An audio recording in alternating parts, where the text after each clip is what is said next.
Is this. You have lost the city. You're fleeing from Fort Shawnee. You lost most of your forces. You asked for a lot of guardsmen, regiments. They were at times mishandled and are, regardless, they're now dead. And you're flying north. You haven't been clear about where you want to go, but you have the Inquisitor with you. You have his trusted advisor, the Archconfessor, Cain. You have your two, or many comrades with you, among them Hector and Zal. Bob the Ogren and Llewellyn. And you're currently... we can start in a role-playing scene.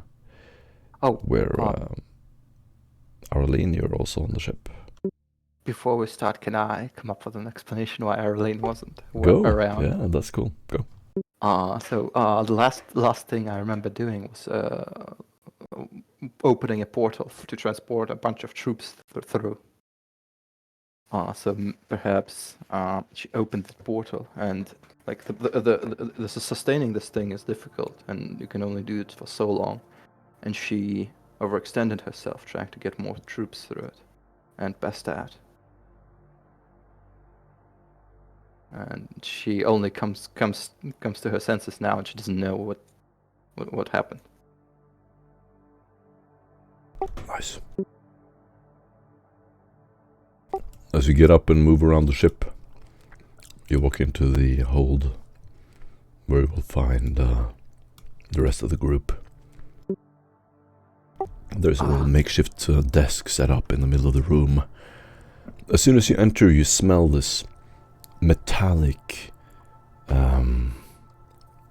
almost like rusted smell, mixed with some cleaning agents, as the servitors that walk around and clean the windows and the floors,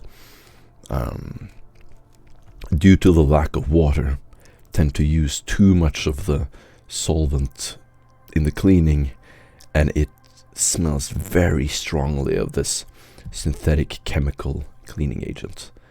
It smells very sterile and empty, and as soon as you enter, you will see through the windows this orange-yellow glow of the horizon, spotted with mountains occasionally.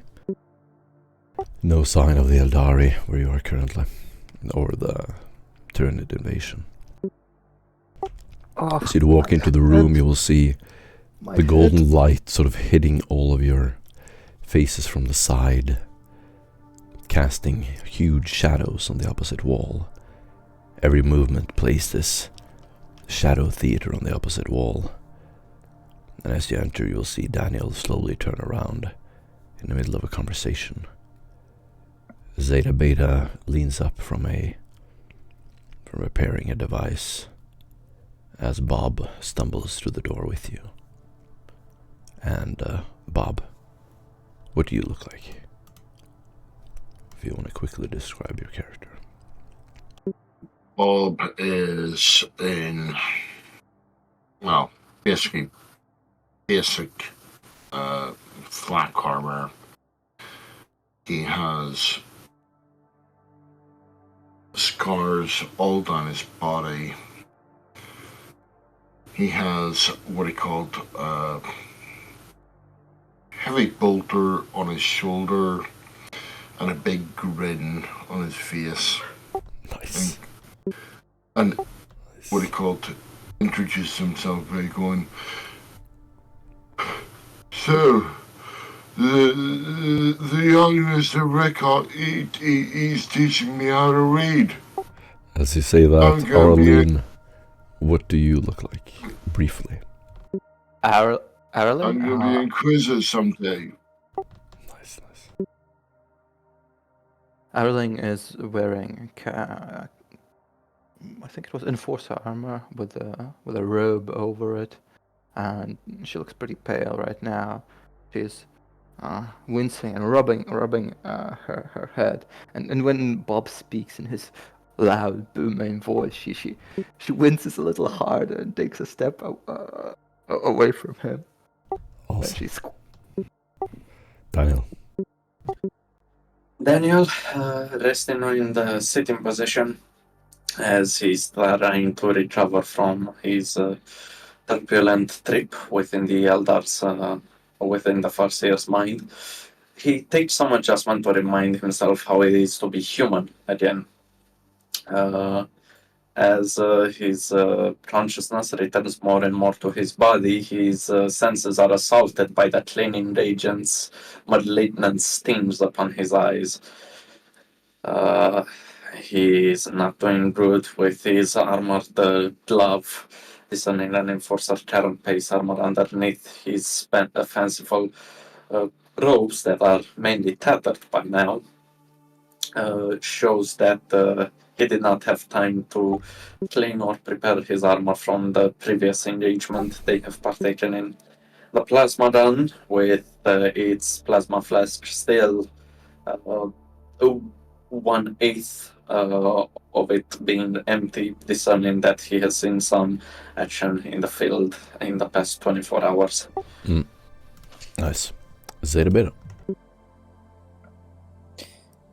Zetabeta will be right there looking at the maps and whatnot and determining the best course of action. He is sporting a Skitari's robe. Underneath it you can see, well, in front where his chest is, you can see the armor tattered up a little bit, but still shows its majestic craftsmanship built by a tech priest. Nothing can be seen of his face because, well, there's not much to look at between all the wires and the helmet and whatnot. Excellent. There we can begin. You're currently roaring through the northern parts of the district of Chani, and you're about to pass over some waters. You can see beautiful oceans as far as I can see.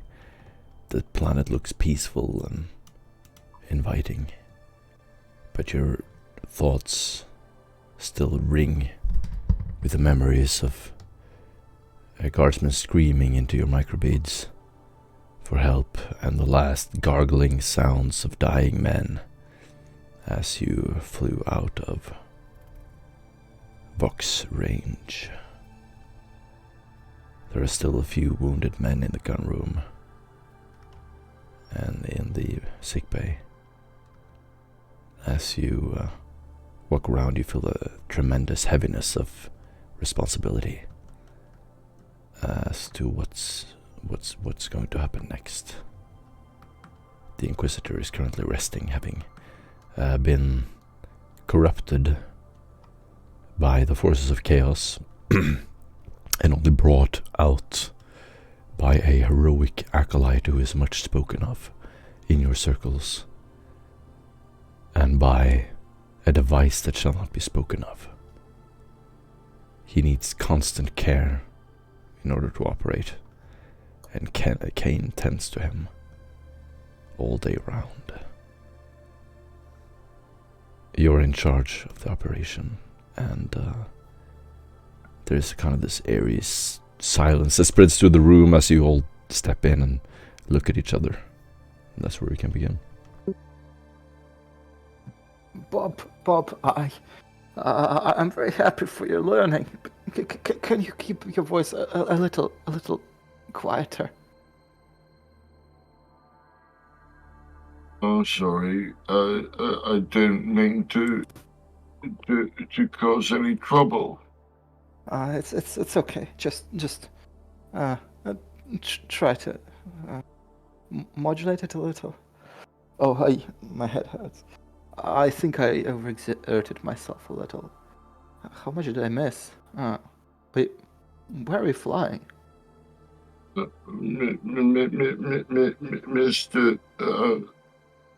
Mr. Franz, he says that I'm able to read now, and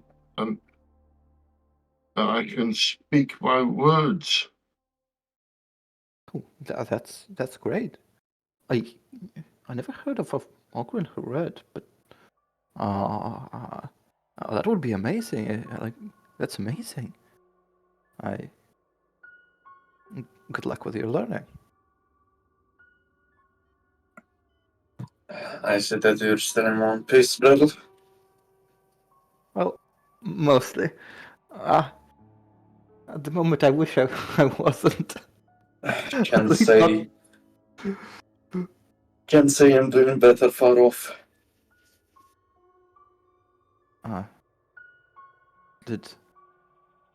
Were you wounded?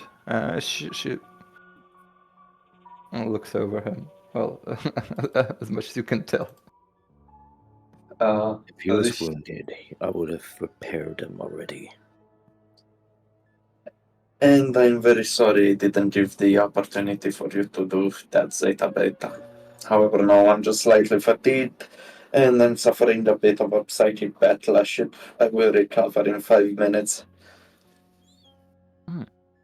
I thought you weren't a psycho. Were you affected by one of those beasts that the Tyranids have with them? The less you know about me, Gerald, the better.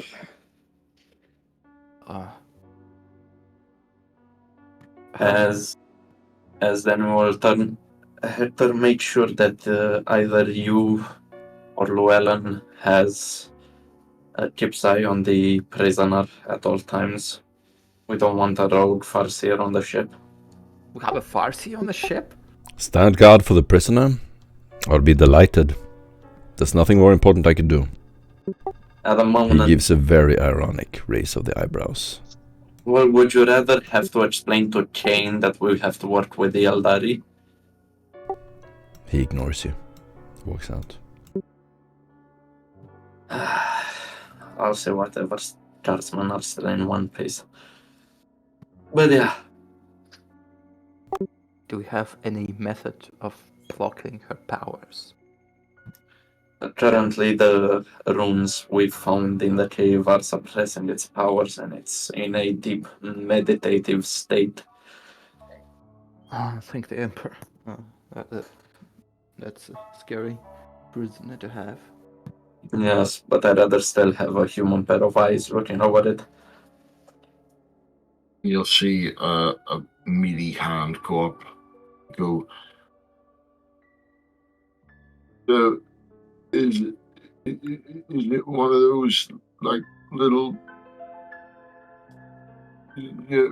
shifty bug people?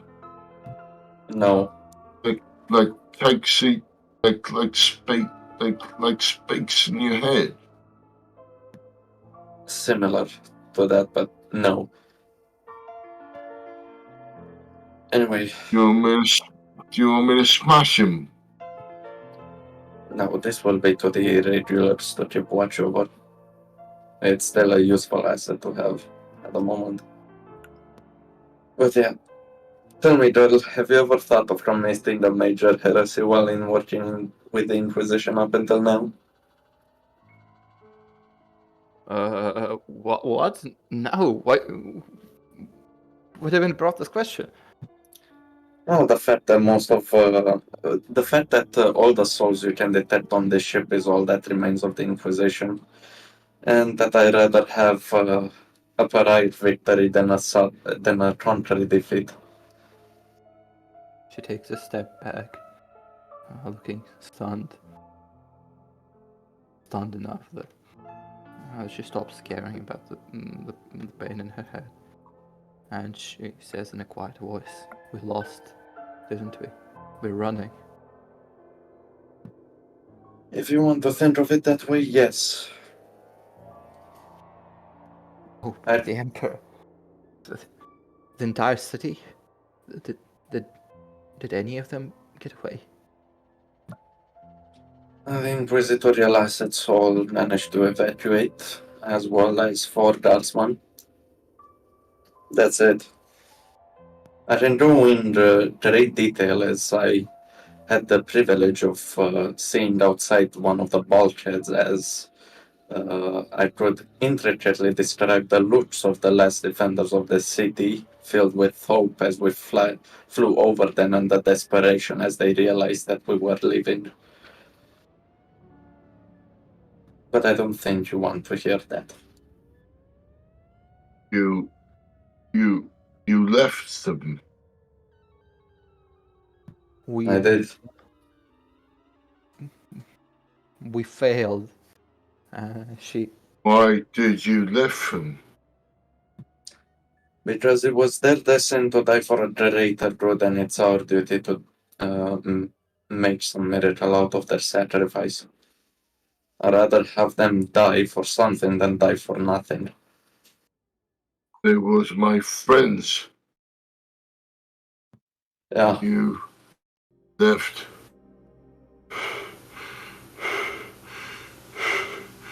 You left my friends. It's not his fault. It's ours. We couldn't organize the defense good enough. Bob, Couldn't beat them. Bob, may I talk to you for a bit? No, we gotta go back. Unfortunately, there's nothing going back to. They did their last stand. They did their duty, as every other guardsman would have done. You're a good guardsman, yes?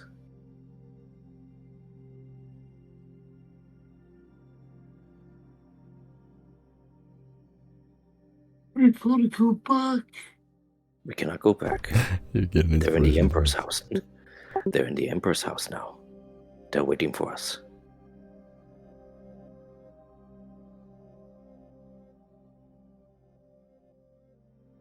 The place only got one friend left. And that is fine. You have at least one friend. Cherish them as always.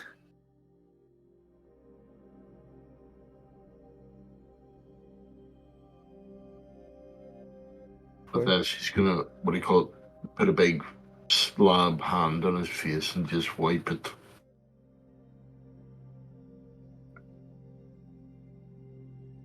Right. I don't want one friend. I want lots of friends. That's fine. You could always make new ones. But cherish the old ones too.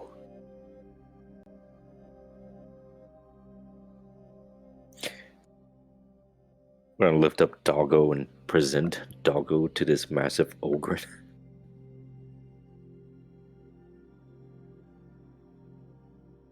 How many were there?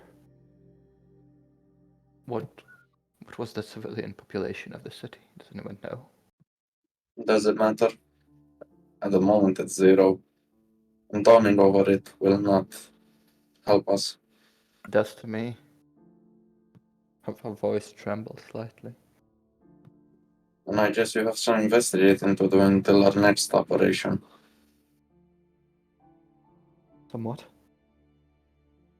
Some investigating. You want to find out? It's your duty. Does it make you feel better? Go right ahead, as long as it does not interfere with your work that we're about to do. If you think remembering every name of the person in that city will help you, go right ahead. However, if we do manage to survive this hellhole somehow, I can promise you that if you keep on working for the Inquisition more than a year, that list will grow longer and longer each day. She scowls at him. And you want to tell me that if I work long enough, no, survive long enough, I will become like you, uncaring for the thousands and tens of thousands that die. Unfortunately, due to these historical records of inquisitional habits,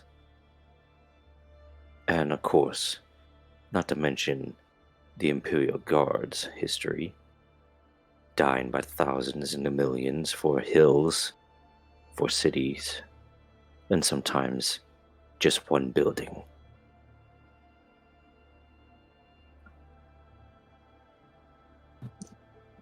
Well, I'll be honest with you. Death will follow you wherever you go. The more people will be around you, the more people will die.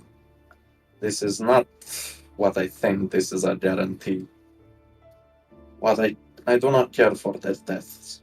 It is a drop in the bucket. A loss of a city, it's like a pebble on a road that I walk. What I care is that there are still planets out there who are still shining brighter with every sacrifice that people commit every day. Think of your childhood, how ignorant you were.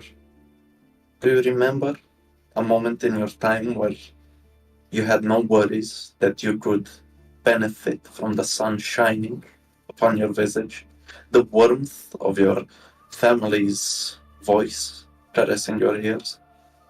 Yet you not once have thought of the 1,000 that died to grant you those few precious seconds. Their ignorance is a blessing, girl. You're just confronted with reality once. You will confront with it many, many more times in this line of work. Aerolin looks away, more disturbed and disquieted and sad. Our duty right now is not to save whoever remains on this planet. It is impossible for us. We neither have the assets, intelligence, or manpower to do so. But we have the skill sets required to make sure that the sacrifices they've committed are worth something. All of you are free to pray for salvation and the souls of those that have given up their lives. I will be busying myself with giving a purpose for their lives given. But that's not right. Pagans are supposed to look after the little ones. This is true. Look after us.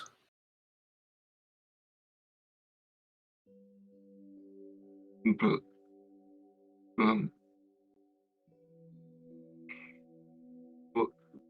what about the little ones downstairs?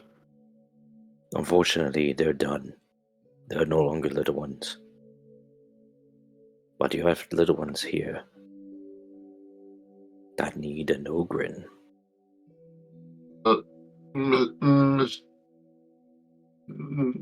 Mrs. O'Connor and Mrs. Rickard and Mrs. the other one. And the other little pointy hat woman, they're still down there. Let's hope that they live. If they don't, I believe you'll be meeting them in the Emperor's house. They'll probably be saving a seat for you there.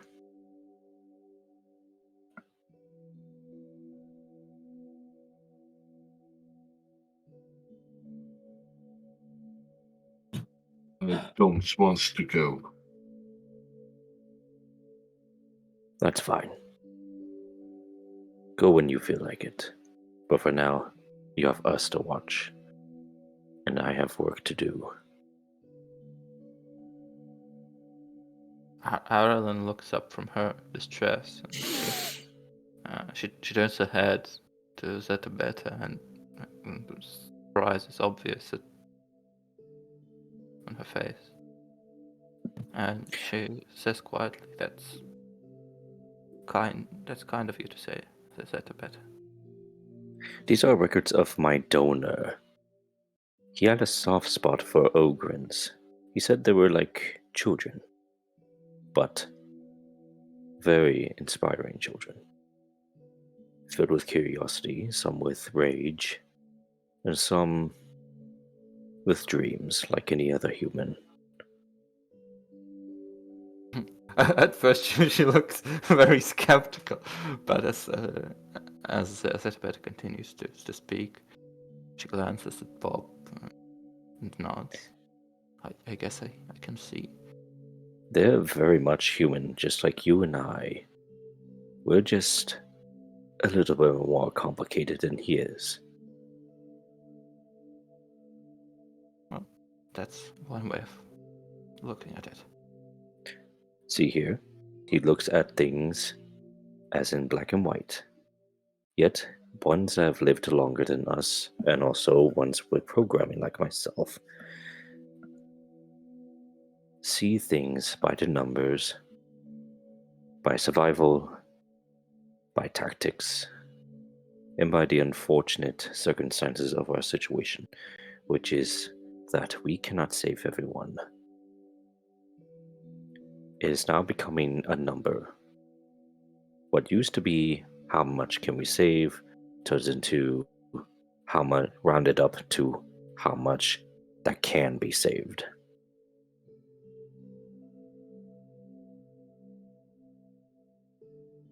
She gulps with some difficulty and looks between Sitbit and Dania and asks, What can we do? Can we save in this situation? I'm assuming we're still going after the artifact we sought. Did you? Is that why you captured this Farseer? To get information on it? Yeah. Well, my blindfolded friend, at this point it's now damage control. There's no saving this time. It is now up to damage control. Eliminate the enemy, and then go from there. Unfortunately, this infestation of Xenos has become too much for the planet. Damage control must be sent. If not, there's nobody left to save or even consider saving.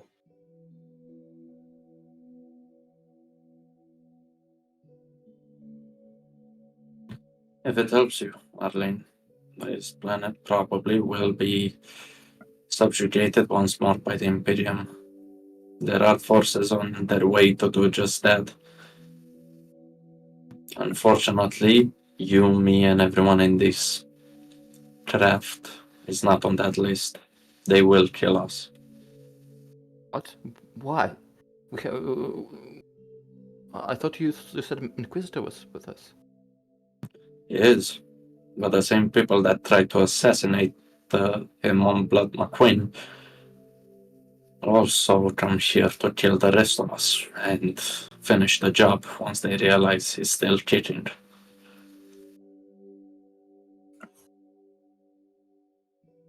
You see, everyone is looking for the enemies without and beyond, but they don't bother looking within. We did that, and the Piper is coming to us its price. Traitors. So the people who are traitors are leading the Inquisition, the expedition to recapture the planet. I'm not sure. There's high chances that none of the expeditionary force even know the grander design of behind their actions. For all they care about, they're going to hunt down rogue elements of the Imperium, bringing another planet into the fold. They, in some sense, are completely innocent, just doing their job.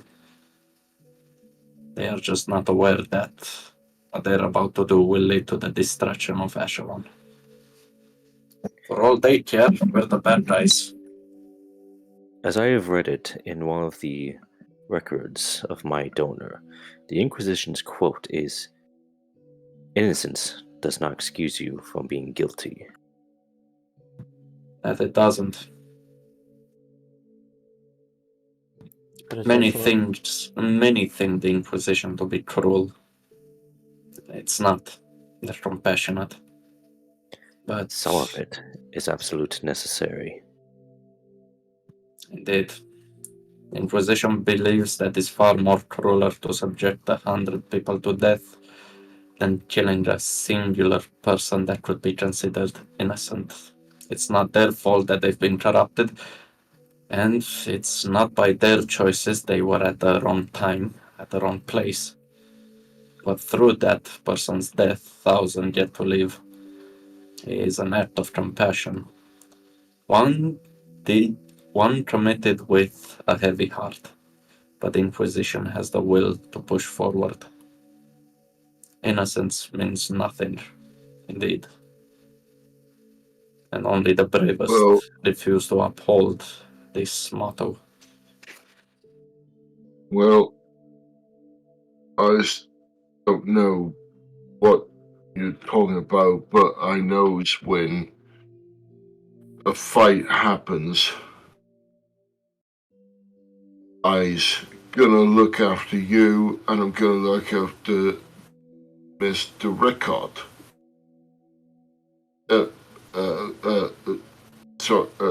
The commissar.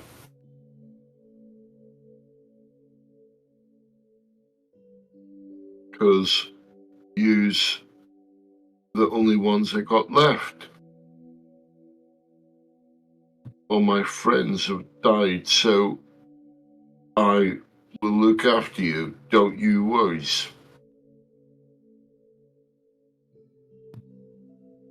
Bob, are you a bonehead?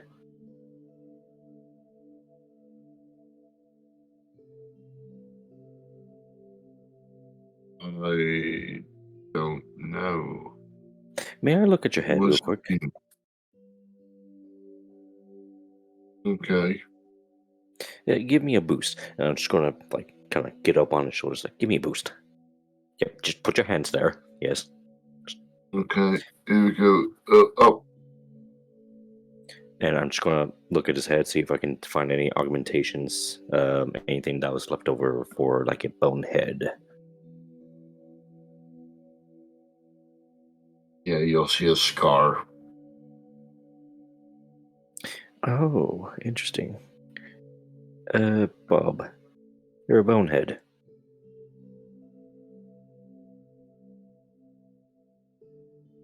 Okay. That means you can lead other Ogrins. You're essentially a commissar for Ogrins. Am I a commissar? Not exactly, but more of a commissar's, you're his best friend. He cannot trust you. Well, he can't trust you with just about anything. The doors will open. Llewellyn, a sister of battle clad in black, will enter. She has silver and white emblems and a black bodysuit. Standing broad-legged in the doorway, she will just slightly lean in with an ominous look. Zahul wants to know where we're going.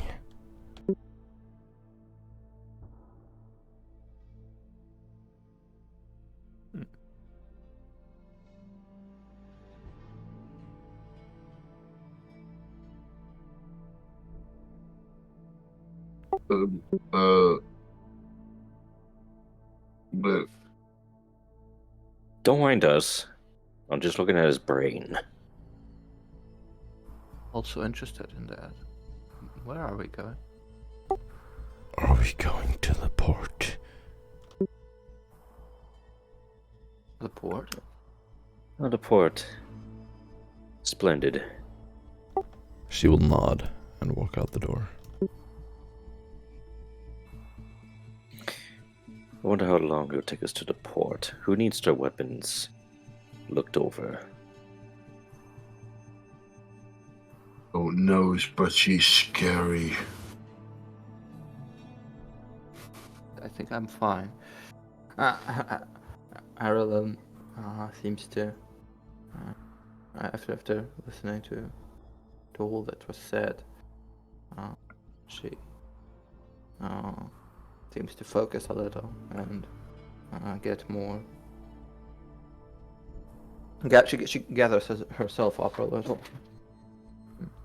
She gets thoughtful look and going to look up to Daniel and just gonna ask, who's guarding the Eldari right now? The Farseer. You don't have the Eldari with you. As far as I understand, he went back. Oh. Yeah.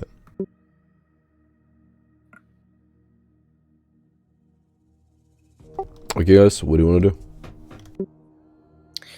Okay, so who?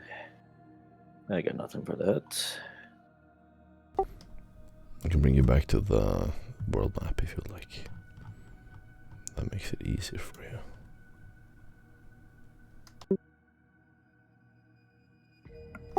There you go.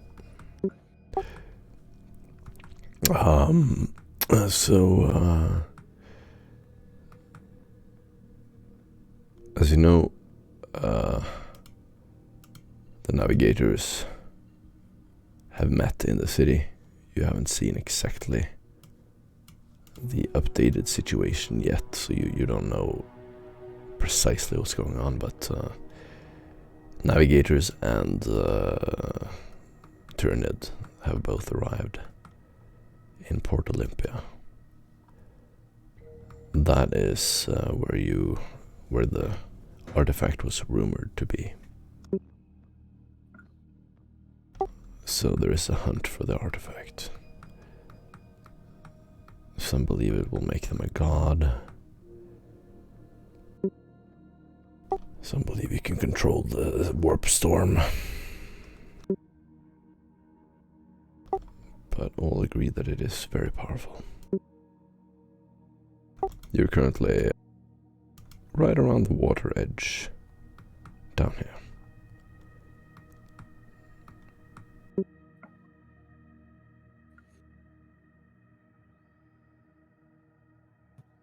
So,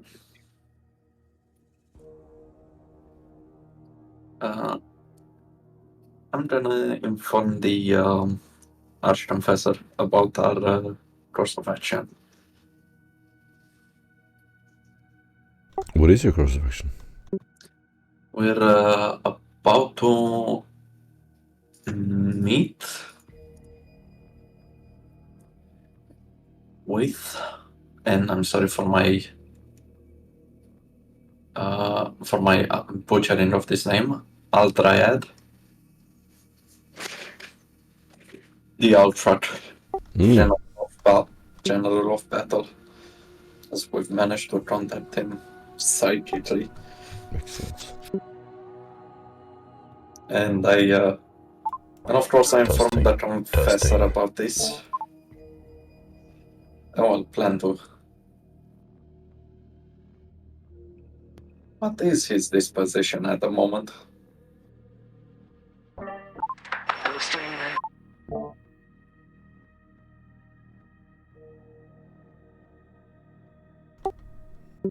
Huh? What is the Archconfessor's disposition at the moment? When you walk around the ship and just look at him, he's tired. It seems like he's tending to the Inquisitor all the time and has very little time for himself. So it looks a little unkempt. His hair is sort of puffy. Grey, thin hair is sort of just standing sort of messy on top of his head, hanging down his shoulders. Clearly exhausted. I go to him and say, I have a plan for our next course of action, Archconfessor. As you walk into the opening of the door, he will quickly turn around as a reptilian reaction. Shh! Something put you on edge? He holds his hand in front of his mouth. Shh. I look He will slowly lean down. You can see the metallic reflections of the light bouncing off of the equipment on the wall of the exposed infrastructure behind the bed. Looking over to the side, the blinders have been pulled down. The Inquisitor is laying on a flat bed. He has a blanket over him. You can tell that he's been dressed in just a white shirt and pants. He's rather large. You've never seen him like this as you peek through the corner of the room. The confessor looks around sort of confused, as nothing is the way it is supposed to be. You can see him just look down at the ground, sort of defeated. He will pull the sheet over to the Inquisitor's neck, and you can see the pale face of the Inquisitor as he sort of moans, slowly leans over to one side. Kane will draw breath and sort of holding his hands up as if he's constructed a very careful masterpiece. He will just slowly retreat his hands from the bed. Inhale and push you with your shoulder and back out of the room. The lights slowly dim behind him until the two of you are standing in darkness in the hallway. He slowly turns around and you can see his silvery hair sort of reflecting off the dim blue light. He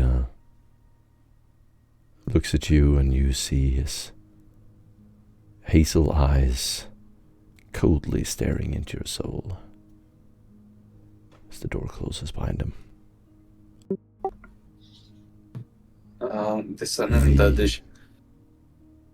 The Inquisitor is quite unwell. Do not tell the others what you have seen.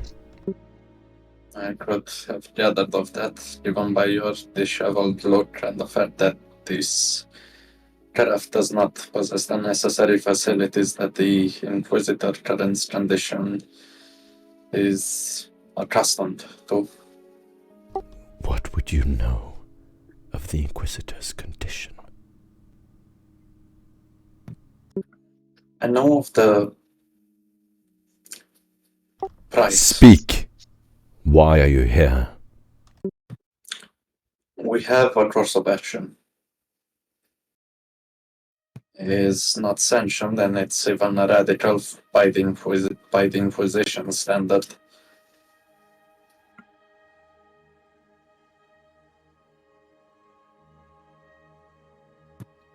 I am about to embark alongside with a select group of acolytes on a diplomatic mission to talk with the Eldari world leader.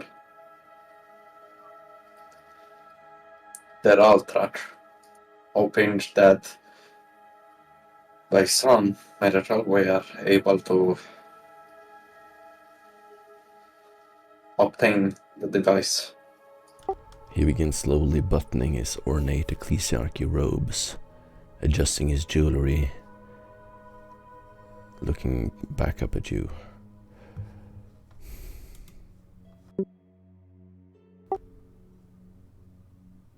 Good.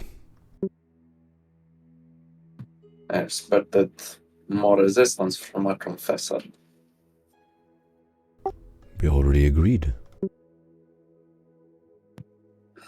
Well, I guess I just hoped that things weren't this dire. As do we all. Your relationship to the Inquisitor. You look like a father watching over his son. Do not speak of the Inquisitor in those terms ever again. He will stand between you and the bridge. You will just see this glowing silhouette of the light from the bridge behind him, as you slowly see sort of the landscape flicker and throw this orange-yellow shadows through the room. Is that understood? I understand, Arch Confessor. Even in death, he is our master. but you'd rather not have him in death.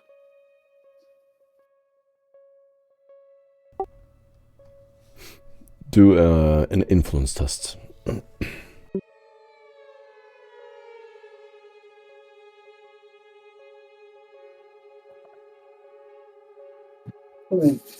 I'm gonna use an inspiration. Of failure.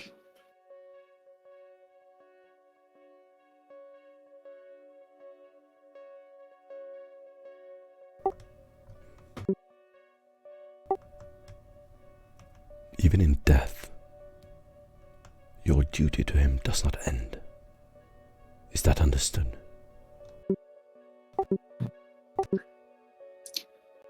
Daniel bites his.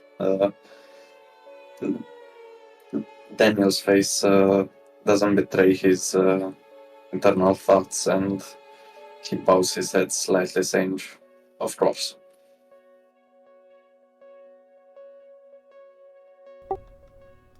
Go and speak to the Sino.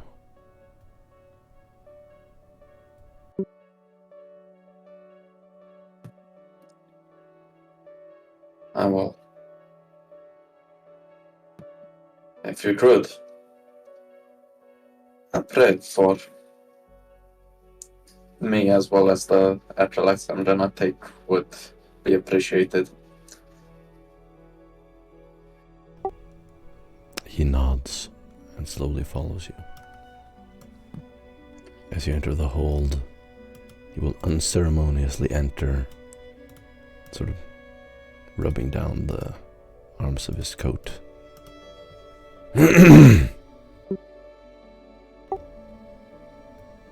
Pray with me in the name of the Emperor. He lowers his head, and he will mumble a prayer. Any of you who wants can do a religion test, -20. Imperial Creed. Or a ecclesiarchy or imperial creed. It's up to you.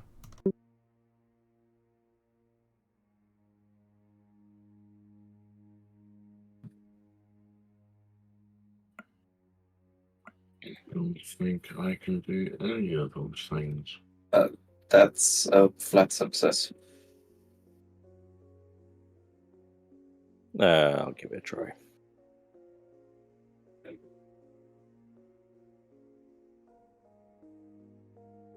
What was the test again? Imperial Creed or Ecclesiarchy. I'll just use infused knowledge. Oh, I succeeded. As he finishes the prayer. Protect us, O Emperor, from the snares of the heretic, the mutant, the Sino, and the warp spawn. In you we place all our faith. In you we find refuge. In you we find our avenger. This light begins to speckle through the room, and you see these small white figments of reflections from the water. As he opens his eyes, he will look to you, Daniel, and then to Zeta Beta. Technician, have you memorized the prayers already? You have an impressive mind, but you understand the word's meaning. They're programmed within my cranium. Understanding them, it takes some time. I am still questioning it.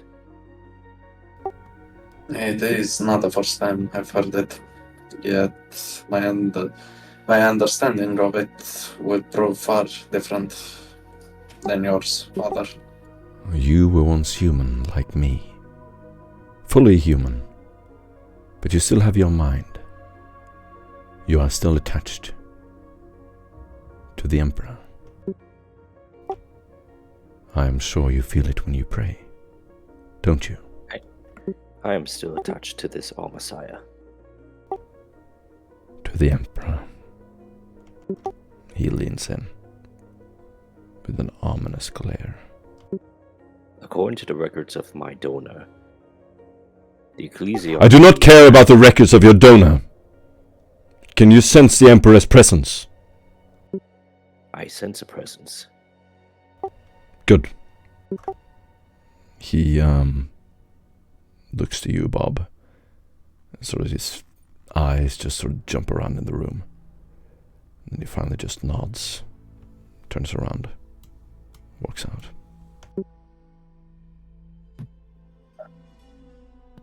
You have to forgive the Ashramfasar. Zeta Beta Ecclesiarchy is known for their flexibility, and everyone is on edge as of late. Understandable, but we must have sound logic. No,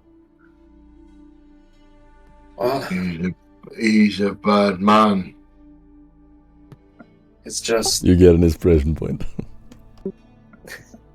he's not a bad man, Bob. He's just He is a bad man, and we need to stop him. no.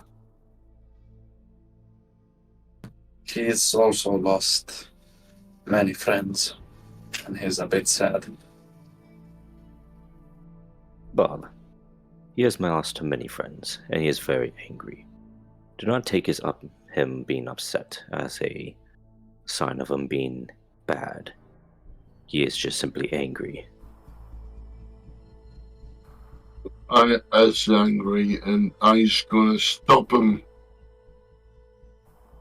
You're going to stop the bad bugs. Well, look on the bright side, girl, as he turns towards the astropath. Whatever we're gonna do is at least sanctioned in the eyes of the Ecclesiarchy, and we are under the Emperor's protection. Arolan shivers under his eyes, remembering something. Who is with me? Bob, you better sit down. Who stands beside me? Yes, we will stand side by side with you, Bob. But I am surprised that the Ecclesiarchy didn't do much damage to our sanctioned psyker. I wouldn't. I'm sanctioned.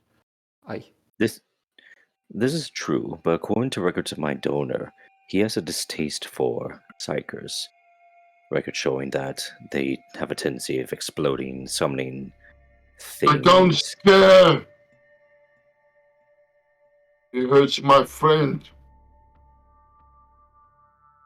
Apologies, Bob.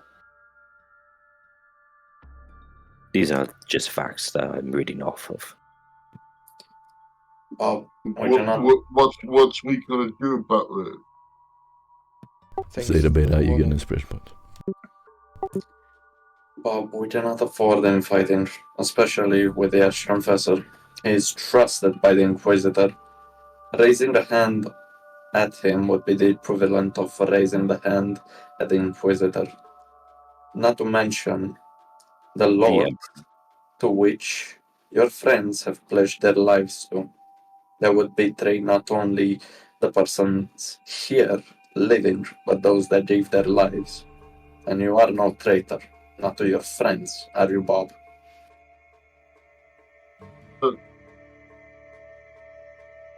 In question, a man would understand. He wouldn't. He's right. We can't fight amongst ourselves. And Zeta Beta, thank you for the warning. I will try to be careful around him. But we can't fight, not now. Everyone is angry and bitter.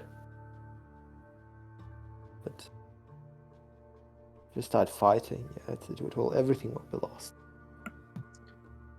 Well, hopefully, with some of you, now with their mind at ease, I shall inform you of what is about to occur. We will ready ourselves, armors and weapons, however, with their safety on.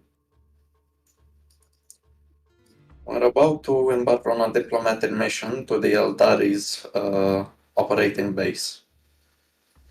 Eldari operating base. Didn't we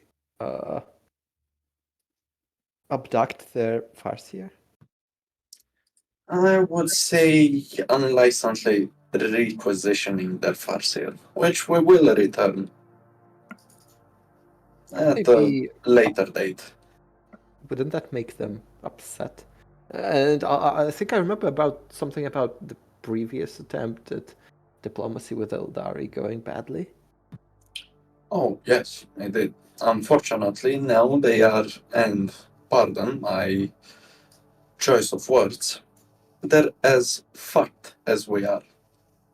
Their only way of proceeding forward is by cooperating with us or dying. This has become apparent to even.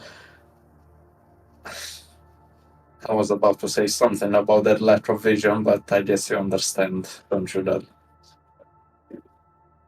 They were desperate. I remember that. I remember feeling that when I tried to communicate with their device. Indeed. I have taken a more direct approach. What? So we going to smash him? No, we will ask for their help. Do not worry, Bob. I'll let you know when the protocol dictates that we need to smash something. Okay. Yes, we don't hit them if they don't hit us.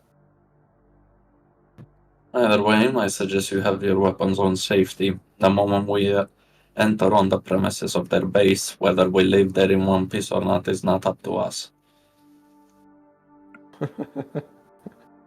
From one suicide mission to another. This is becoming eerily familiar. It's a tradition of doing the impossible, also garnering the terrorists. I pride myself of not leading the people under my command to their death, but survival is no longer a guarantee I can offer to any of you here. That's why I'm asking those who are willing to join me in this mission are free to do so. Those that are not, you are excused, and I hold no grudges against you. According to what my donor said, I serve the Messiah and also the Inquisitor.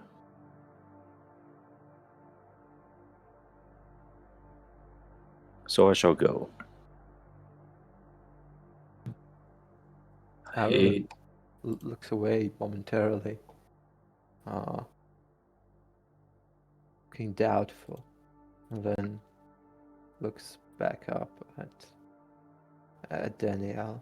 At which point you'll feel a meaty hand come across your thing and say, "Come on, it sounds like fun." The hand come on what? You'll feel a meaty hand grab your shoulders and go, "Come on, it sounds like fun." I do have to agree with Bob. One hand is enough to grab both shoulders.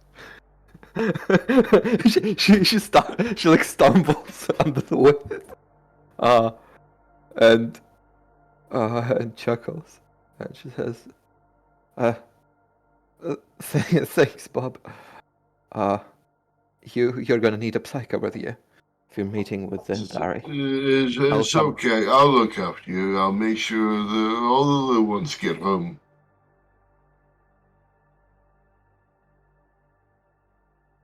Thanks. I put a hand on Bob's arm. I'll be right back. Well, with this all said and done, I hope that none of you have any suicidal plans at hand.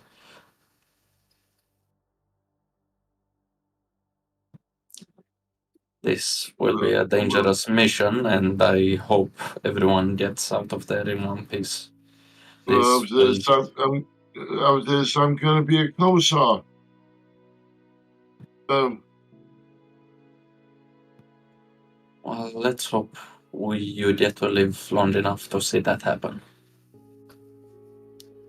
need to disconnect momentarily. I'll be back. Okay. With that done, Daniel will go to both Llewellyn and Zaul and inform them of their get an update on the plotted course. Okay. What do you want to do? Set course. Alrighty. You're going straight for the door? Yep. Okay. Why don't we take a 4-minute break, and then we'll come back. Sure.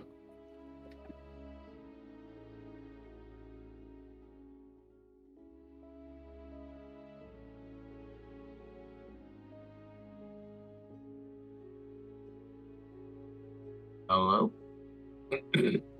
Yep. What Yeah, taking us? so what do you call it? I would like Bob to go down first.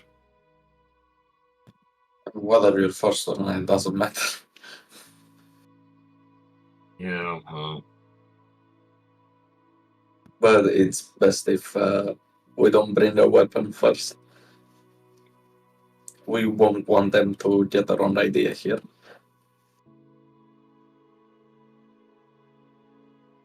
maybe it's best that Bob doesn't come down first Yeah. with a heavy bolter.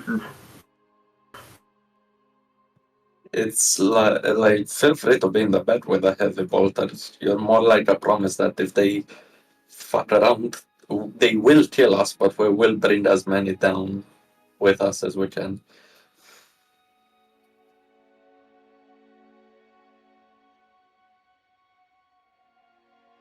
You're basically there as an encouragement to keep things polite.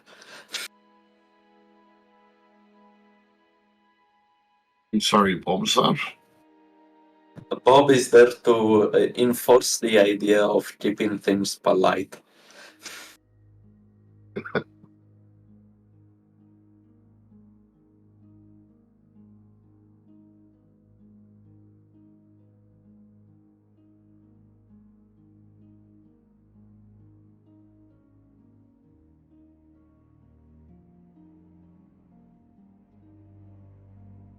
That's a great question. People here that are, still here, not going off for a break. What do you think of Bob? Very childish. Very childish. Limited in obviously knowledge. Unaware of what the responsibility is. He has intelligence of 13. Wait, you said he knows how to read. Does he think he knows? What do you think? Oh, yeah, so he thinks he knows how to read, but if I throw him a piece of paper, he can read shit.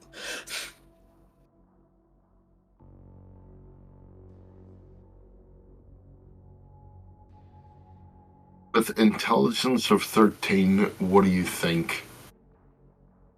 Oh man, you need intelligence 20 at least.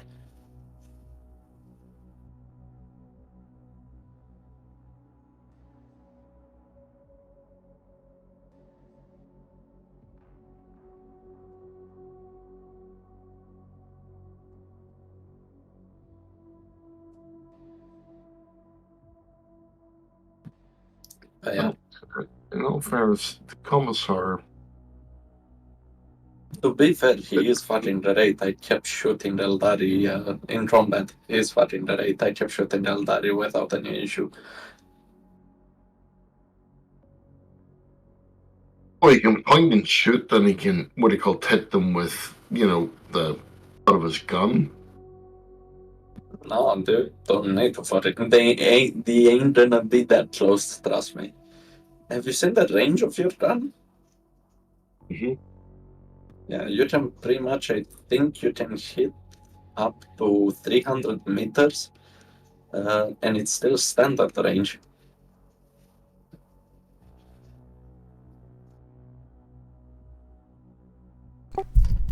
Alrighty. Yeah, So, Yes, so you're gonna fly a little bit north. It's gonna take a few hours. Is there anything you want to do before you arrive? No. Is there a text about Eldari and their customs and their mannerism that I could... Not that would be useful in like a couple of hours. Damn. You know what you know. I would also excuse myself for a few seconds and give my own... Daniel will do something that he hasn't done in a long time and do his own prayer. Nice.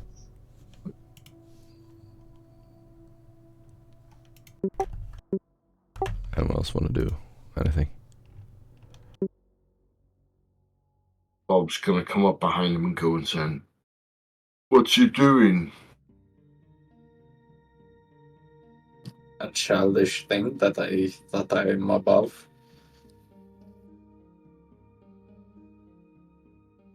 Is you talking to the Emperor? Yeah. He has yet to answer.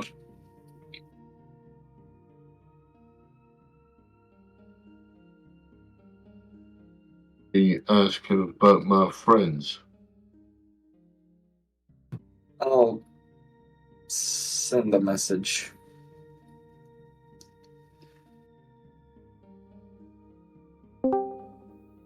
Appreciate it. And then he's just gonna stump off. Alrighty. Who wants to exit as soon as the ship lands? You're gonna be landing by some structures that look kind of like ancient Greek or like these temples with like pillars and built out of structures that are resembling the color of the sand to hide. It's by the ocean, a little mountain range around you. As the ship lands, who wants to exit to meet the Eldar? I will exit first. Oh. Bob will exit second. What do you call it? Physically cock. What do you call this gun? But hold it at a, what do you call it, a passive stance. Who else? Going to follow Danielle. Okay. Do you want to come to Zeta? I think just will be happy. But No. he did say he's I willing assume to... all of you want to go then? Yeah. Alright. As soon as you exit, you will see the Autarch is already standing by the landing position, not waiting for you to approach. He has a small group of Eldari surrounding him. You will also see some movement in the sand. They're not really trying to hide the fact that you are completely surrounded. Many of their units are invisible. Not having to use your survival test, you can see footprints in the sand right next to you. They have invisible assassins directly next to you. The Eldar Autarch himself stands very tall atop a little mound of dirt. All of you are landing in this cracked wasteland landscape and look up at this towering figure in front of you.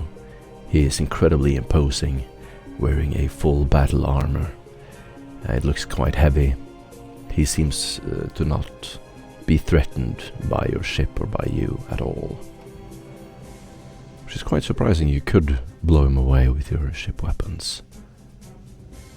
However, he stands tall in front of you. What do you do? I speak up and say, I did not expect a parade for our arrival. You can see him lean slightly forward and motions something with his hands to one of his aides who come over, bow in front of him, and back up. You see him take a step forward, and his cape is blowing in the wind. As he turns to you, you will hear a voice clearly in your ear. Human. And it sounds nothing like an Eldari. Our viewers have seen you before. You are the giants of the people of this earth, are you not? Indeed.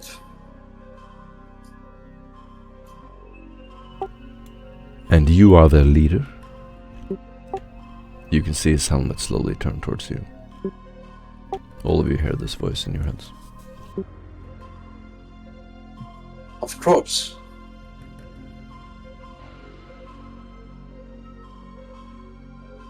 I would not besmirch the honor of this meeting to anyone else. He unfolds his hands as if to unfold and reveal something. And then he turns it over, and his palm is leaning down. Any of you can do a linguistics Eldari test, -20, if you want. Shh. Yeah, this is what I've been You waiting hear a for. voice. We assume that you have lost control of your far-sighted friends.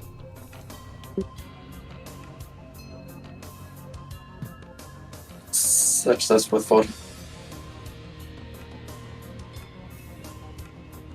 What do you answer? Would I be able to say in Eldari? Yes? Feel free to act it out. They were not under our command to begin with. Not all of them. Yet you seem to have engaged mainly with us.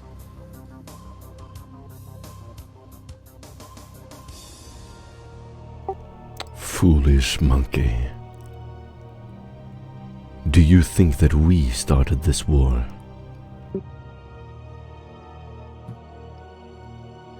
Mayhaps You can see some of the guardians around him turn to you and have a clear, aggressive body language, grabbing their weapons, clearly insulted at this insinuation. Very quietly. Mr. Bossman, do you want me to smash him? No. Bob, calm down, Bob. I'm sure we'll be able to talk it out. You may have not started this battle, yet you have perpetuated it. When we had opened our hand towards you, you have stabbed Silence. us. You are a fool. Do you speak for your people? I do. Then you must go. Well, I believe I am needed here at the moment. He will step down, and you can see his two main guardians raise their weapons towards you. The autarch will demonstrably walk away, his cape flowing in the wind behind him. The navigators as well as the Tyranids are aware of its location. They are waging war upon the city it resides. Alexios has trusted you to retrieve this artifact. Do a diplomacy test, -50.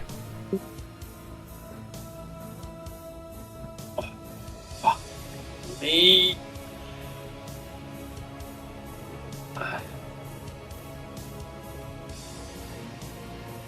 One second. It doesn't work. Okay. I'm gonna use a faith point for a +10.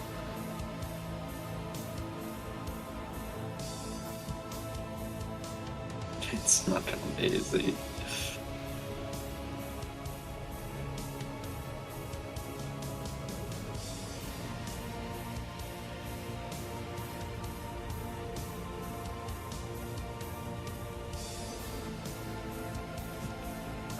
And I'm gonna use another fate point for a reroll. Mm-hmm.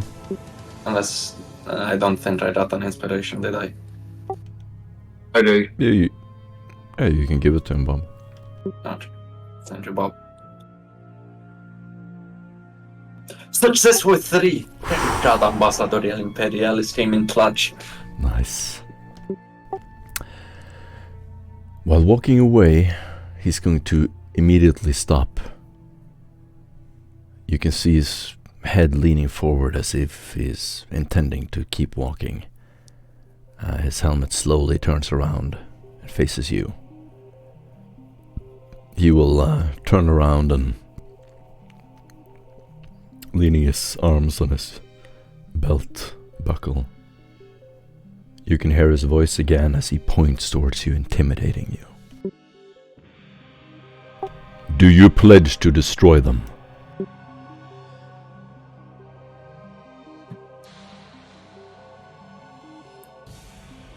I pledge to destroy them. I killed all my friends. I will make sure they pay. Failure to uphold your promise will result in your annihilation.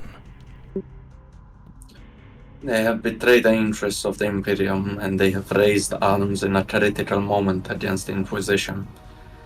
For all I care, they can rest beneath the soil of this planet. They's all gonna die. But right now, we do not have the armaments, neither you nor Do a I. willpower test. Psychic? Yes.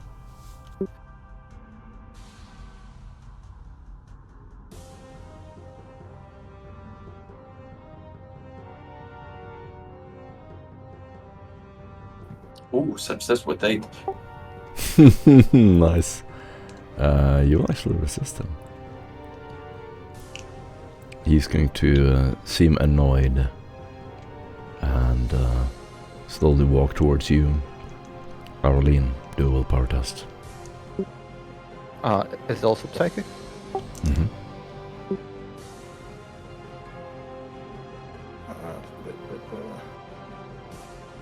How do I do this? Click the willpower button. Yeah, but I have stuff. She has the nice. I'm gonna reroll that.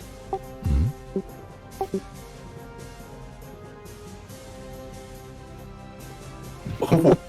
He doesn't get any more purchase on her. He's going to I will interject and say, Bob, do a willpower test. You've got to stay away from little ones. Yes, would you say then? I would say, cease your psychic assault. As I step between the rest of the party and You're with Piotr. 5. well, it's Bob. I doubt that you have many complex Bob, thoughts. describe your understanding of the Wraithstone, the artifact that you're tasked to find. What's your inner concept of the Wraithstone? Describe it to us. Like a stone in something, and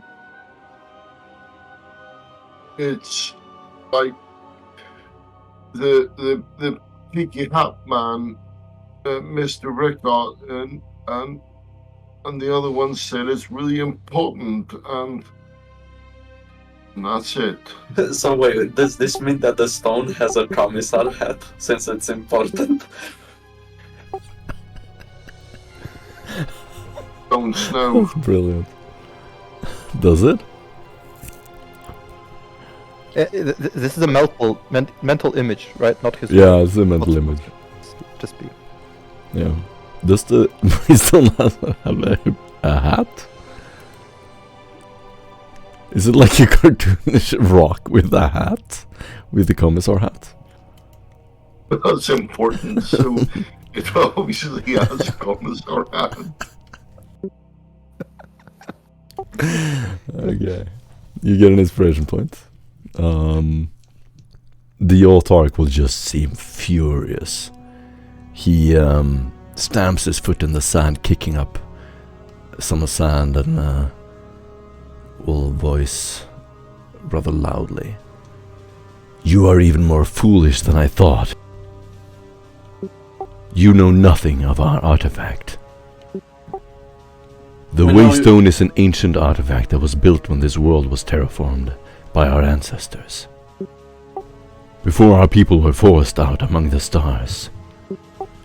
You humans invaded and slaughtered our people with merciless precision. Before insulting our symbols and our god. You will remain ever so ignorant. We are aware that you use this Wraithstone to terraform this planet in one that will resemble a maiden world. And I came here to inform you that there are people that intend to misuse it, and they're fast approaching. It is in our common interest to exfiltrate this planet and this system as fast as possible with the artifact. It is in your personal interest to exfiltrate your friends away from the Wraithstone.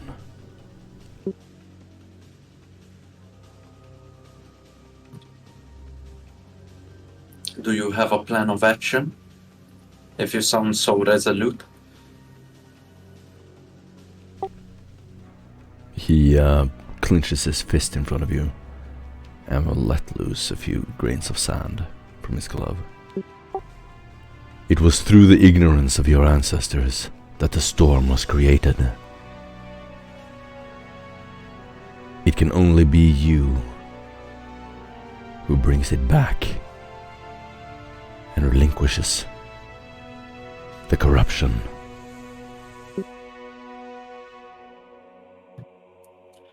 This sin was not committed by humanity alone. You had your own hand in summoning this workstorm. Do not relinquish all the responsibilities upon our shoulders.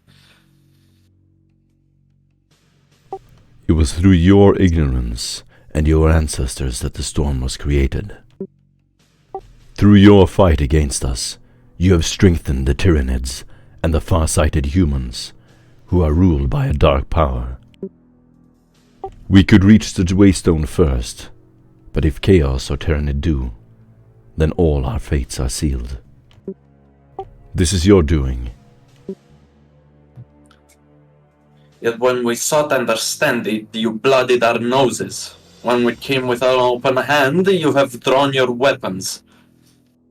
Your words are empty of meaning. Go.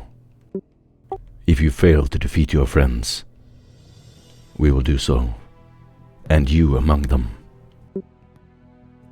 We cannot. We do not possess the current military power to ascertain such an assault. Combining our forces would prove more fruitful. Atar. You are trained in subterfuge. The very best. At that, he will walk away. His friends will move closer. You can see them loading their weapons and aiming at you. Excuse me. Mr. Pointy Ear Man.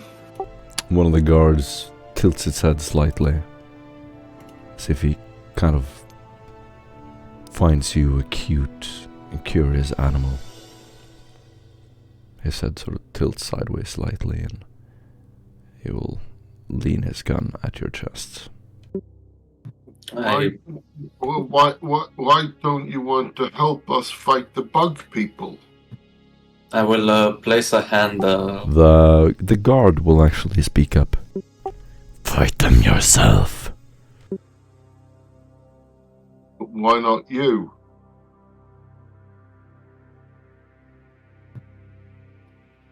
Truly, together we have a better chance. Go 'Cause now, the- stupid monkey. I place a hand on Bob's chest and push him back Get as we off return to me! Bob. I said, why would you not want to fight with us?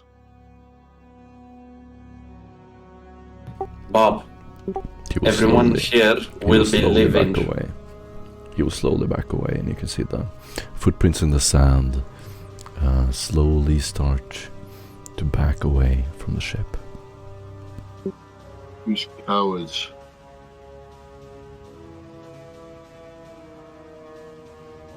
That's what you are. You're all cowards. Bob, calm down. The negotiations are over. No, because they cowards. I will bet on the They rest let of my the. friends die. The ramp opens, and you will, at your choosing, enter the ship. I'll hurriedly enter the ship and go to the wall and say, lift off fast. I'd rather not tempt their willing, tempt their wrath. You will hear the engines roar and feel a sucking feeling in your gut before the ship flies over a body of water. When you are finally clear of the Eldari, this lingering tension still in the air. After a little while, you find yourselves in the hold again. Where did you tell him to go? I tell them to set a course towards the port city, but do not approach it. If he sees or detects any possible hostile, to disengage and basically skim, basically air reconnaissance of the port city Okay. without incurring any possible attention. Anything you guys want to do before you arrive? You have a Yes. few hours of downtime. Daniel, did you have to antagonize him? Not really antagonize him, but just remind him of the promise he maintained. I remember our informant saying that those that choose the path of the warrior are not easily deterred from said choice of actions. They did say that they will approach the city first. It's more than likely that he was not able to openly negotiate with us, but he's well aware that we can see what they're planning. Oh, From Bob's room, all you can hear is the crashing of furniture. Zeta Beta will have a field day with that. Nevertheless, Arlene, I'm gonna have to ask you to do something. It's not gonna be nice and it's not gonna be easy. What is it? She frowns. You will have to use the mind of the Farseer to connect to the Eldari information network. Connect to the Eldari information network? You want me to read her mind, or? I don't know whether it's by choice or not, but that Farseer seems to have a close connection to the commander. I doubt that the connection would have been so smooth. If you ask me, I believe there is as much infighting amongst the Eldari as there is within us. Official negotiations are impossible. He did give us 2 pieces of information. It did tell us that they can reach the Wraithstone first, and that they can, and that whether or not we're capable of subterfuge. They're probably discussing a plan on how to do so. I want you to listen in on them. It's most likely a message for us in there, or he at least expects us to eavesdrop on their communications.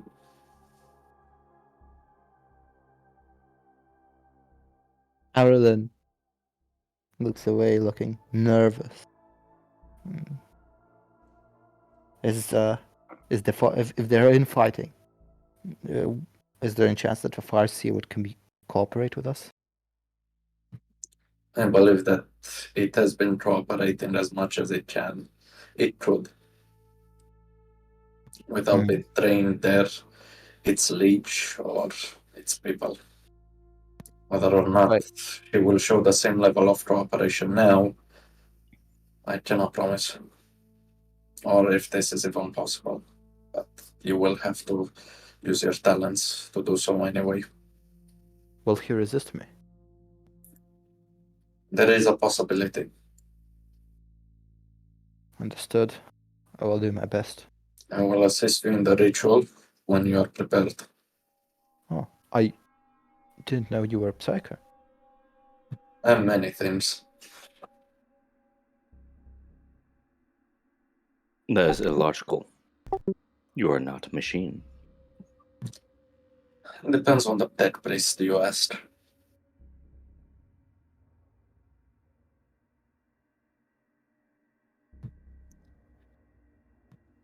But inform me when you're ready. We'll oversee operations on the bridge until then. I point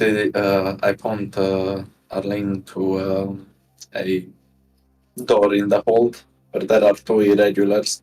One of them has a bandage over their head with some bleeding, and the other, well, looks far healthier, but his armor seems to have done its job of saving his life. He's pierced, and there are some signs that it has fulfilled its duty, at least in the eyes of the Omniscient.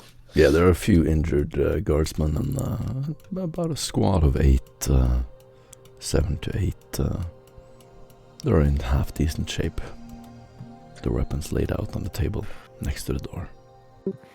Set the preparations. These irregulars will help you, and keep an eye on the prisoner, so don't worry, you're safe.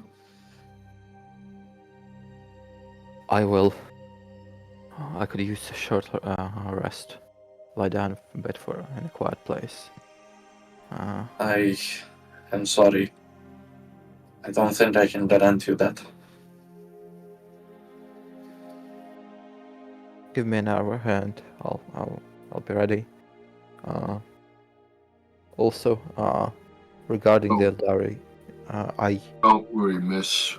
I'll look after you. Thanks, Bob. Regarding the Eldari, I think it would be prudent to have at least one servitor with an alarm function being among the guards. I do not care what you need. Whatever you need, you will be offered it. Very well. I only care for you to get it done. But don't worry. It's just all our lives on the line, so no pressure. I'm starting to get familiar with this. Very well. As he leaves, he says, "It only gets harder from here, kid." Size, yeah. That was about what I expected. Awesome. Daniel and Arlene, you both get an inspiration point. So we can do this out of character right now. What do you all want to do in this time you have before you reach your location? Any downtime activity you want to do? it might be a long time until you have another chance. I will offer Arlene, should she request a fragment of the wraith bone from the sculpture on the from the church in the city that we've managed to uncover when we raided it and set it ablaze 2 times. Should she need it, I will oversee operations and check the maps and records we have gotten from the library regarding the port city for any underground access, any... Yeah. Any of you can do a linguistics test. Degree success determine the amount of insight. For Eldor? No. Common. No. What do you need? Oh, you need linguistic skills. Oh, okay. No. If you need a Zeta Beta, what's your intelligence? My intelligence is 55, and I have like Mechanicus Slang, the Low Gothic and High Gothic. Which one do you need? Do you have Scribe Tines? Scribe Thines? I didn't know that was a language. No, You can only 2 of you can do this research, I'm gonna say. Since you only have 2 sorry. copies of books. I'm gonna request your assistance if you can do it. Okay. You have infused, right? Yes, I have infused. Okay. Is it... What was the modifier, Morten? No modifier.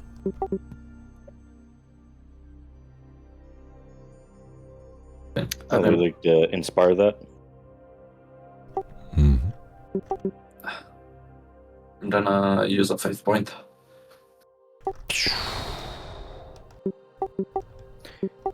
Yeah, good luck. You do not get the bonus from Zeta Beta. Yeah, I saw him roll, so I removed the plus 30 to plus 20. Don't need luck. I make my own destiny. Success with 5 additional. I lied. I need all the luck I can get. Nice. So, Port Olympia is. So, what about the city would you like to learn about? I'm checking its history, its math, its maps, any reference to any underground mausoleums or underways or incidents. It's built near a natural heat spring and water. It was decimated by aliens. They thought it was a threat. It was here that the decision to dismantle all the technology was made after they witnessed the bombing of Repentance. They hid a lot of the technology in this city. It is a multi-tiered city with habitation blocks leading up the side of a mountain overlooking the ocean, the highest ones being the most luxurious.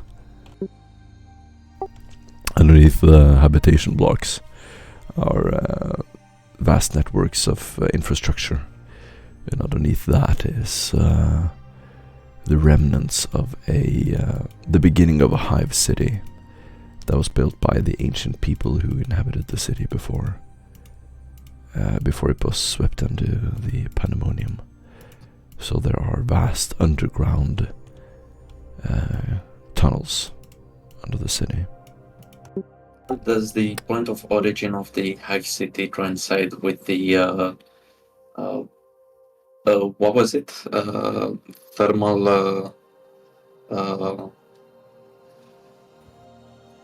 Thermal energy that it has been built around it?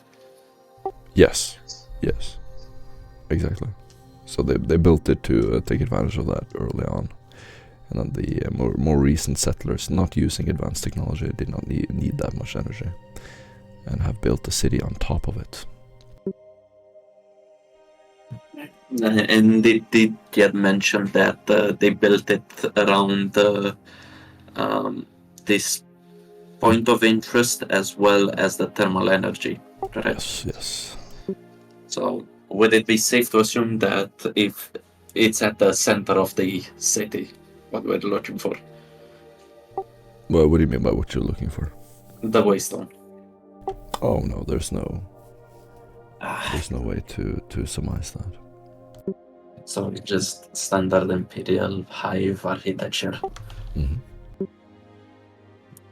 Anything that stands out? They have an acting governor, Ambrosius II. They had an acting city council that were organizing the retreat in the final days. The last reports you have are like evacuation, deaths, people getting slaughtered by the aliens, and a lot of people being taken hostage. You have no records since the Tyranid invasion, so you don't know what that entailed. But the city was largely evacuated before the Tyranids came. Any idea where these evacuees are located? Yes, they evacuated to Gothkarim.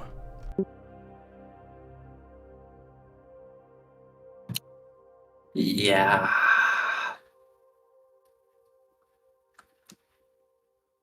That's a shame, isn't it? It doesn't get easier. Thank you for dangling this. Ooh, maybe we can ask them. Yeah, there were your last entered place. Oh, gee, Williters, thanks.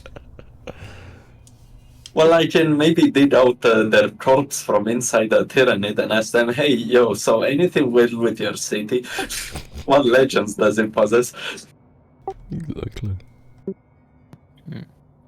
Just find a barely alive guardsman who's like, oh, hey, you're still alive. I have some questions for you. Well, in cases like this, unless there's a deliberate deliberate effort to like make sure everyone is gone. Like if the evacuation was voluntary, there's bound to be some obstinate fool that chose to remain. Oh yeah, they did not fully evacuate the city at all. Lots of people, like this had, so probably hundreds of people left behind. Many of them well familiar with the city, and it's not impossible that there are survivors still. Is there a record of ancient families refusing to evacuate? Absolutely. And where they likely would be located? Or at least where their houses are. There's no more or less likely place. Yeah. There were just a lot of people who refused to leave. Okay. What? We have we have this. In case that we cannot, there isn't a huge psychic signature that tells us, hey, it's right here, or Arlene cannot or fails to tap the Elder Mind. The best thing we got is infiltrate the city, ask the citizens, hey, is there any ancient family still here, if they're still alive? Sure, they're there, and question them. And all we got to do is try to avoid 3 armies that are fighting each other. In the meantime. They're fighting in the city? Yes. Oh, wonderful. So, At yeah. your point here,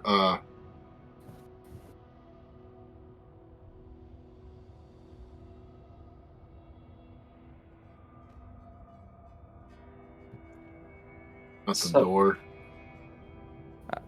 Arlen would spend this time to rest, to meditate, and to pray, to focus her mind before the task that is before her.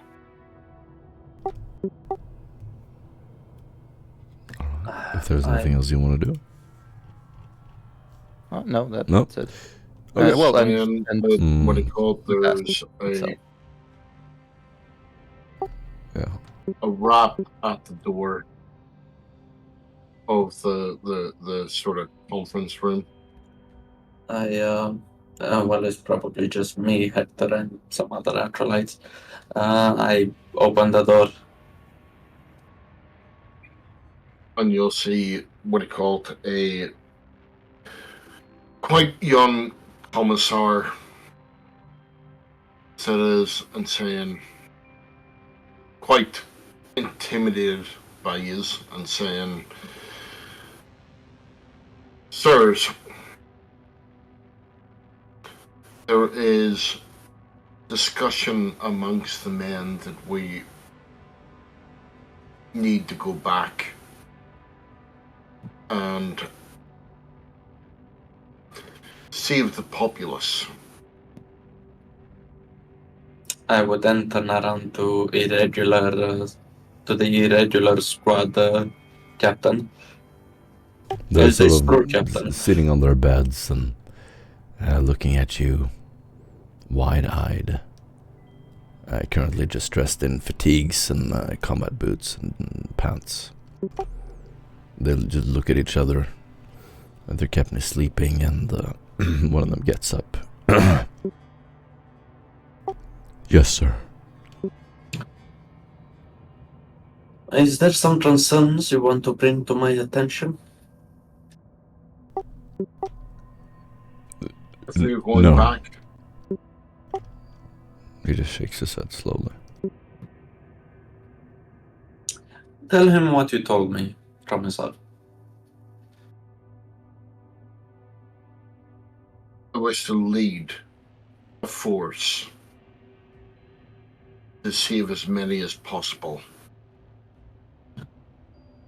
I find it disgraceful that we withdrew. Very proudful of you. Now, Commander, how many men do you have under your command? Remind me again. And how many of them are able-bodied?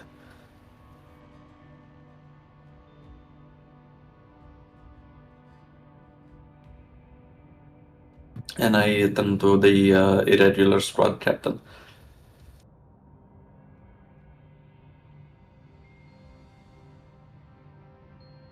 The captain's sleeping. It was just a couple of minutes. Then I'll ask the private.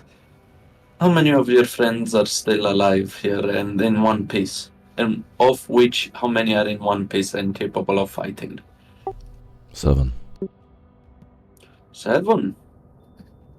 Tell me, Commissar, is this enough for your grand campaign of rescuing the citizen?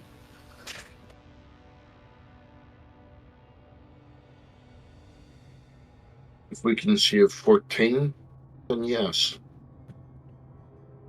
Commissar, it is in my memory, and private, feel free to interject if I remember incorrectly. You have 300 times that many men, and you failed in saving the city. Can you explain to me how, with 7 men, you will be able to evacuate these people, and where exactly amongst the Tyranids and the Navigator houses that seek to destroy everyone that stands in their way?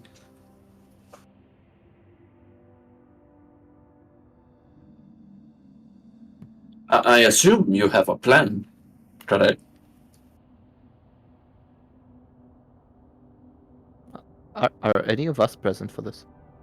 Well, you can hear it too. You're sort of laying in bed and overhearing the conversation as you're pretending to sleep. Yeah, it's up to you whether you hear it or not. Maybe she's like, if it's a public or quiet place, she's maybe praying.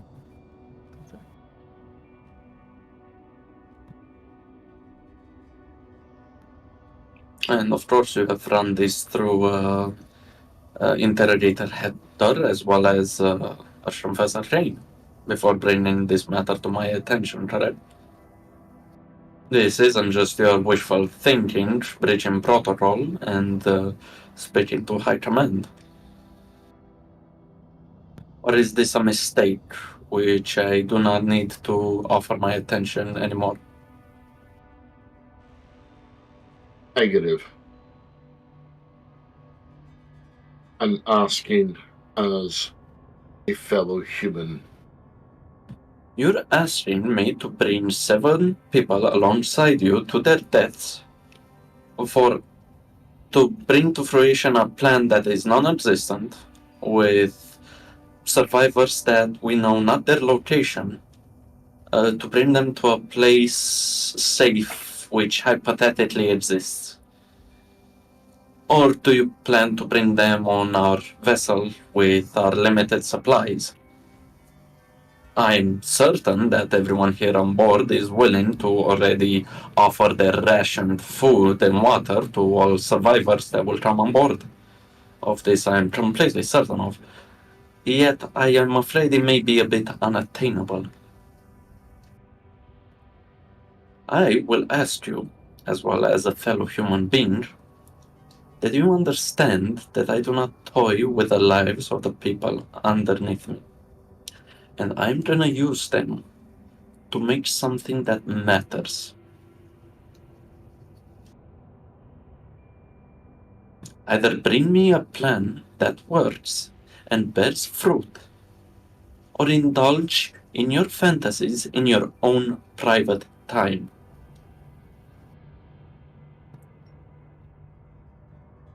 Is this understood, Commissar?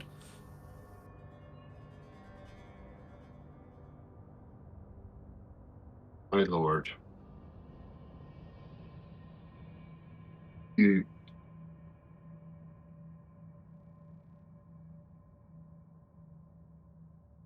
I have lost my sister, my mother, my father, my mentor towards these people, these bugs.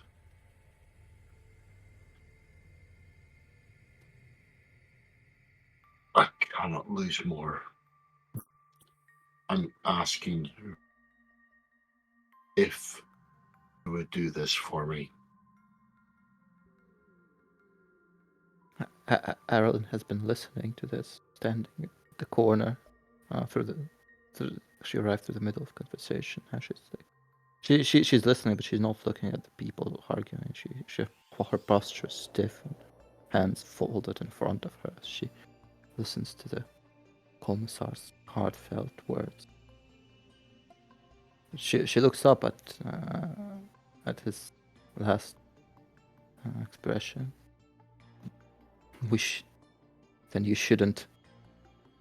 That you should make sure that the Tyranids do not succeed in what they came here for. We can't. We are too few and we don't have anything. We saving a handful of people to just deliver them to the Tyranids later. Just give them false hope. It's not going to do anything. We're on this world for the mission. For a reason. We have to make sure that the Tyranids do not get what they came for. That all these sacrifices were not in vain. Is that what you were trying to tell Daniel? And her tone is almost accusatory. You're willing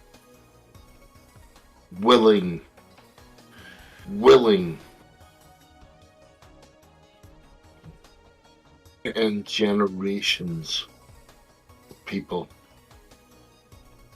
because this is what you're doing. I will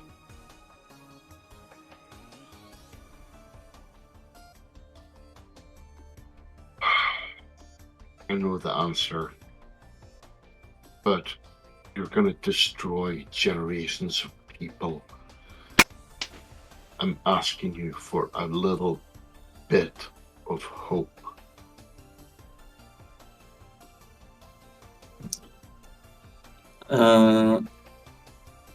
Arlene, you hear the leather on his armored glove stretching as Daniel's face lifts up and begins to look down on the Commissar. Whatever you're about to say, you feel like you should say soon.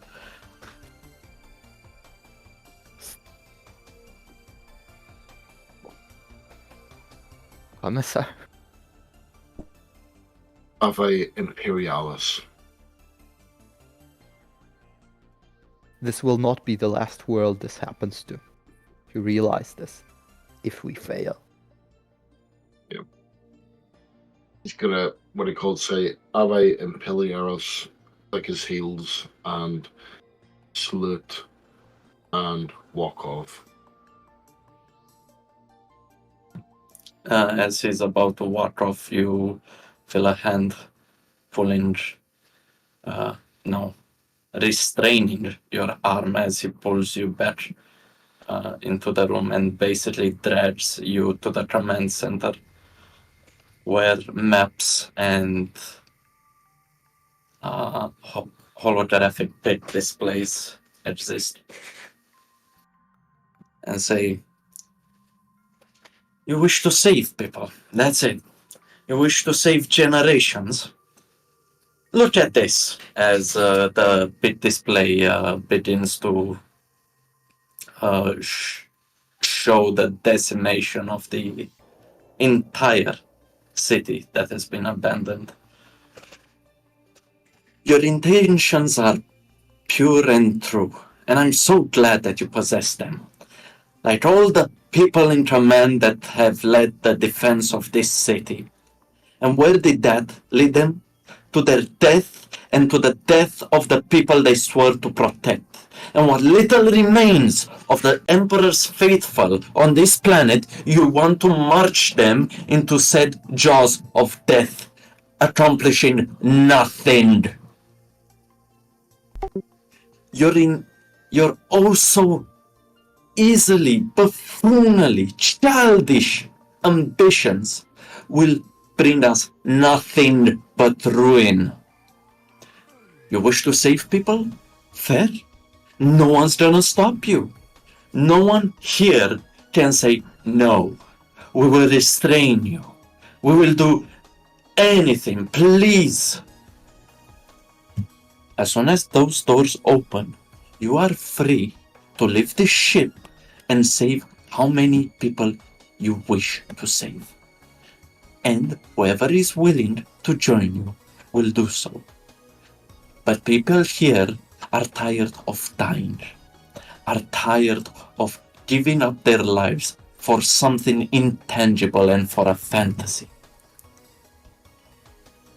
You say, how dare I sacrifice generations of people? I ask you, how dare they? As once again the pit display shows the city and all of the commanding officers that have led the defense of the city. How dare they sacrifice an entire city and all our military forces to accomplish what exactly? They died hoping that us, the living, will pick up their burden and do something of the lives they gave. That somehow there will be a reason for their deaths. You fail to convince me of any reason and of any gain to the Imperium and to these people and to the Inquisition. Go off, join your family and your mentor in death, alone, and with whoever is willing to join you. We will be busy saving the Imperium. If you feel willing to join us, that's great. If not, the armory is open. I'm sure there is a las carbine somewhere and the spare las pack underneath those empty shelves. It's Bridgman. Now, get out, my commander.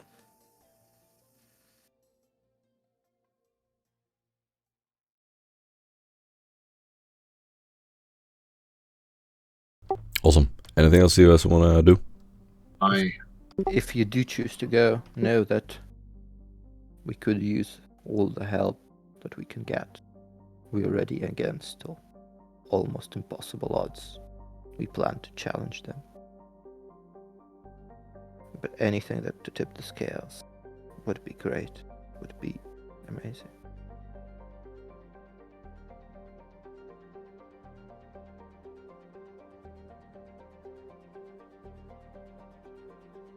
Alright, I'm assuming you... Promise me. Oh? Does the You promise me that we will destroy them.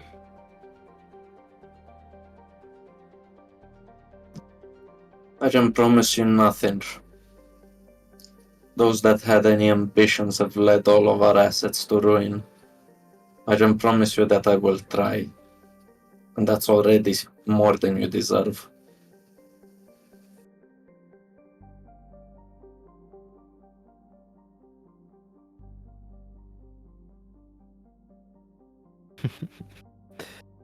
How can we promise if the odds are impossible? All we can do is to challenge the odds, as I said. And we do intend to do just that. Bob, would you follow? Yes, Sims.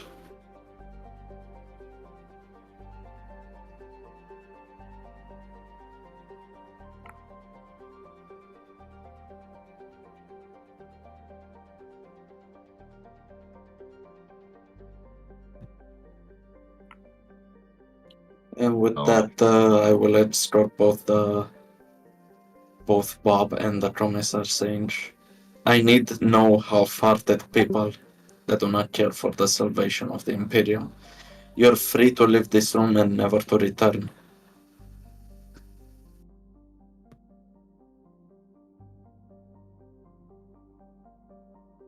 I didn't catch what you said. I need no half-hearted effort in this operation. You're free to leave this room and to never return. I pray for your absolution and to find a clean death. And as that, he escorts you outside of the... Dare you!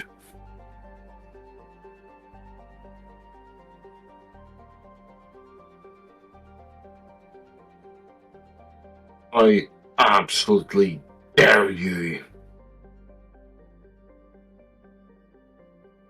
And he'll come stomping across to you. Do you not think I want and serve the Imperium? As he grabs your shoulder. Then why don't you? You do not seek to serve the Imperium, you seek to serve your selfish ambitions. What does the Imperium have to gain by saving these people? What does the Imperium have to gain from sacrifices assets to a plan that doesn't exist? Oh, I'm sorry, have you ever heard of tithes? What lives? At this, Aaron's gonna stare at Daniel. She's gonna say quietly, Daniel, shut up.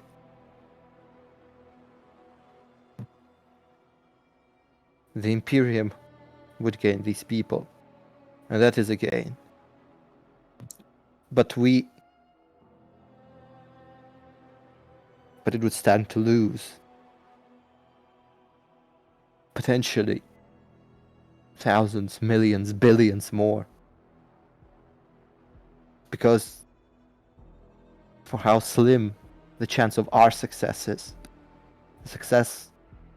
the chances of you saving them is comparable.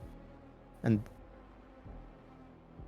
stopping the Tyranids from achieving their goal is much more important. If they do succeed here, what happened to this world will happen to the next and the next and the next. Do you think it is worth it? No, he doesn't. He thinks only in the now, not the future. Because wait, the commissar says this? Yes. Future. I don't know if I'm gonna get to live tomorrow, you petulant child. Oh, so that means that it doesn't matter. I'm worried about here and now, and right now reality is grim. I'm asked to do with the impossible with both my arms and legs tied behind me.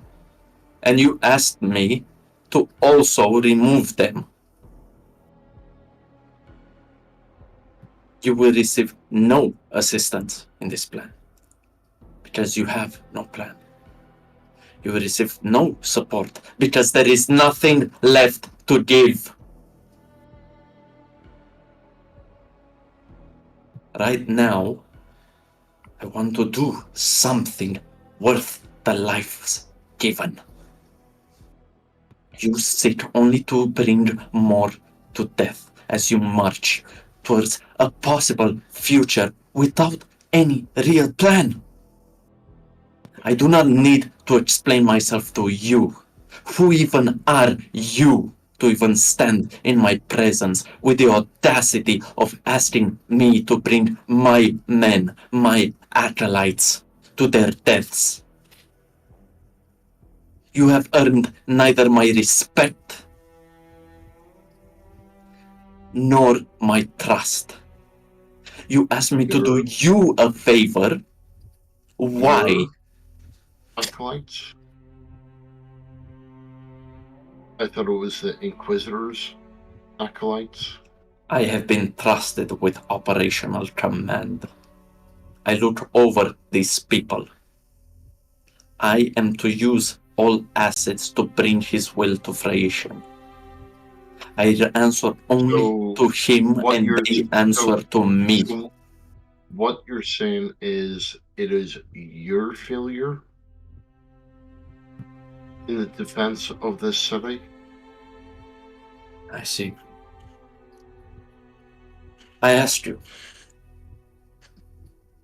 is it my cowardice that has led to the retreat from the city? If so, why are you here on this ship? Why aren't you in the city fighting with your mentors and your family? Why is Bob here, as he had seemed so reluctant to let his friends behind? No. You chose to listen to me because you were too afraid to make a choice for yourself. And when Daddy... Or maybe he was just loyal. Daniel. Loyalty? Does this look like loyalty to you, Arlene? This looks like someone who lost a lot. I'm not sure you still remember what that means. She glares at her. She's going to turn to the commissar. What I think he's trying to tell you is that what you're asking is impossible. You simply lack the information and the knowledge to realize just how foolish the attempt that you seek to make is, and you will undermine other things in the process, or make things worse with it. Things that put lives at stake, potentially innumerable ones. Arlene, your compassion is admirable, but I cannot afford weakness. These people are ruled by loss. They're ruled by fear. I cannot have this, Arlene. Give them time to recover. There is no time, Arlene. The enemy is moving as we speak. And instead of you doing your preparations, you are here bickering. We are here wasting our time talking about what ifs and tomorrows nobody has any guarantees of seeing or making. How many lives could we have saved instead of having all of my attention laying on this conversation? How many secrets could I have found in that archive, as he shows a mold of papers and maps? in the time I spent talking about this. But you do not care, do you? You I do. Well- Perhaps you could spend a few minutes to find the secret of explaining things in a way that doesn't turn everyone around you against you and against our goals.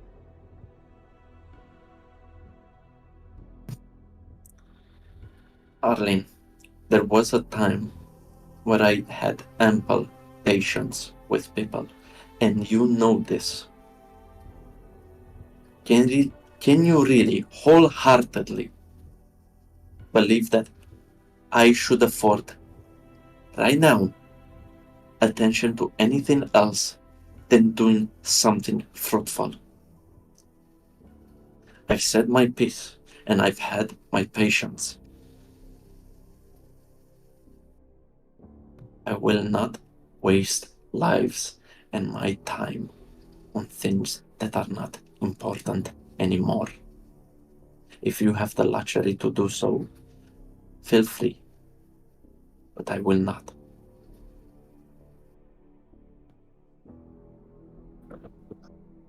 Styles. Mistress Arlene Yes, Commissar. has made his decision, What is it? and we shall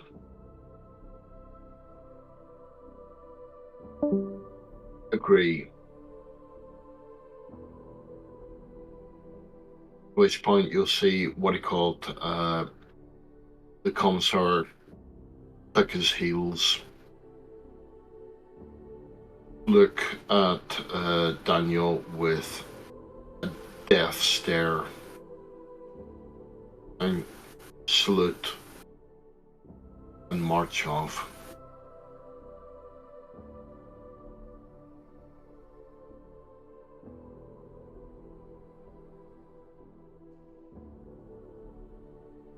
Also,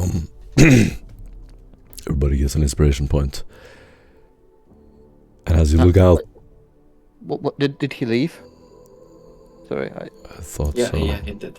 Yes, So he you left. look out the windows and you will see Bob's still a there. beautiful view of a speckling, beautiful surface of the ocean. It glows with a mild, dim orange light. Across the ocean, a coastline will begin to appear. As you fly closer, you find yourselves, as the ship is shaking and you're holding on to something, you immediately gain respect for the pilot. As the lights are turned off one by one, so as not to attract attention, slowly going from the hold to the gun room, to the berth, and then finally the ship is flying in complete darkness. The only lights coming through the windows are occasional reflections of stars, the moon, perhaps some reflection from the ground or water. Occasionally you will see a light in the distance, a flare, witnessing to some artillery or explosion.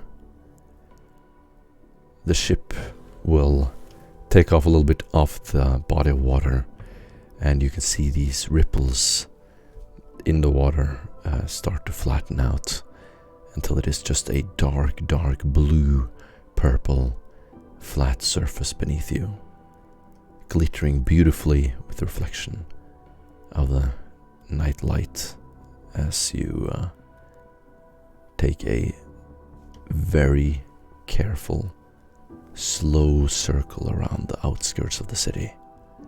Would you like to approach it from the west or the east?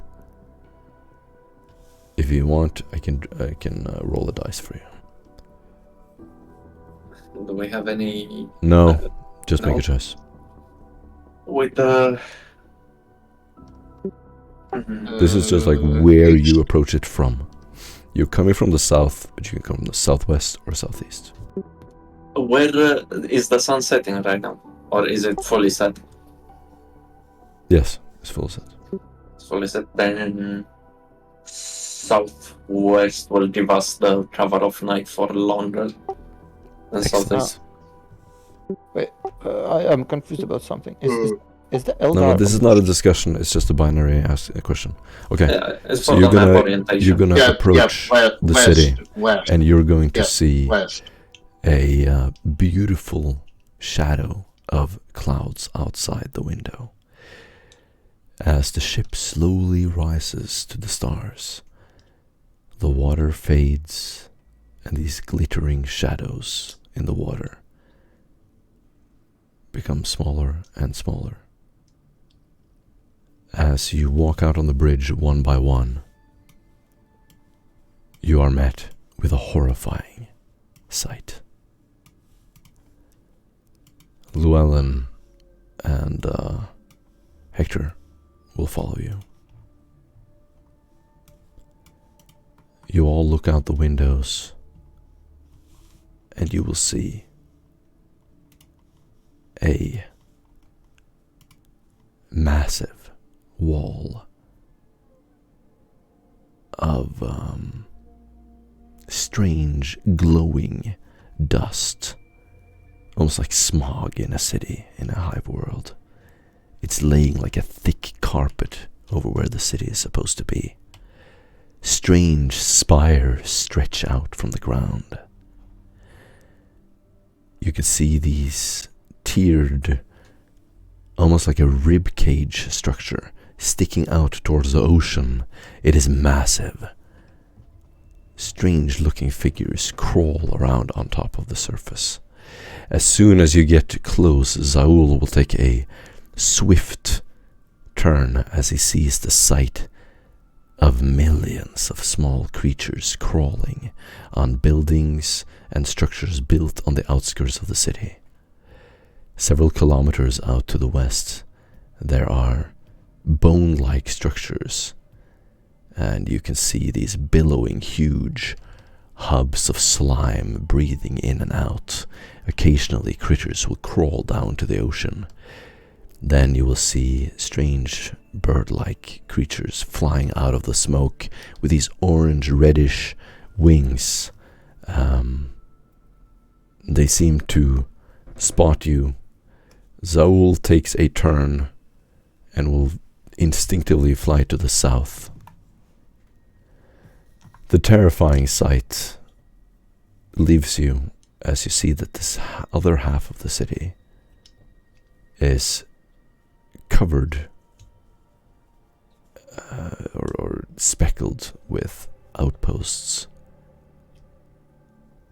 The break in the clouds reveals that the center of the city is a smoldering wreckage.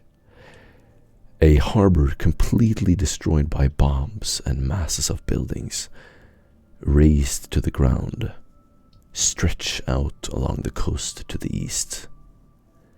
The west, as far as you can see, is a cloud, the one that Tyranids tend to create to hide their invasion. Occasionally you will see flying creatures sort of just launch out of the thing towards your ship, try to get as close as possible, and then they will break, halt, and take a nosedive and fly back into the smoke.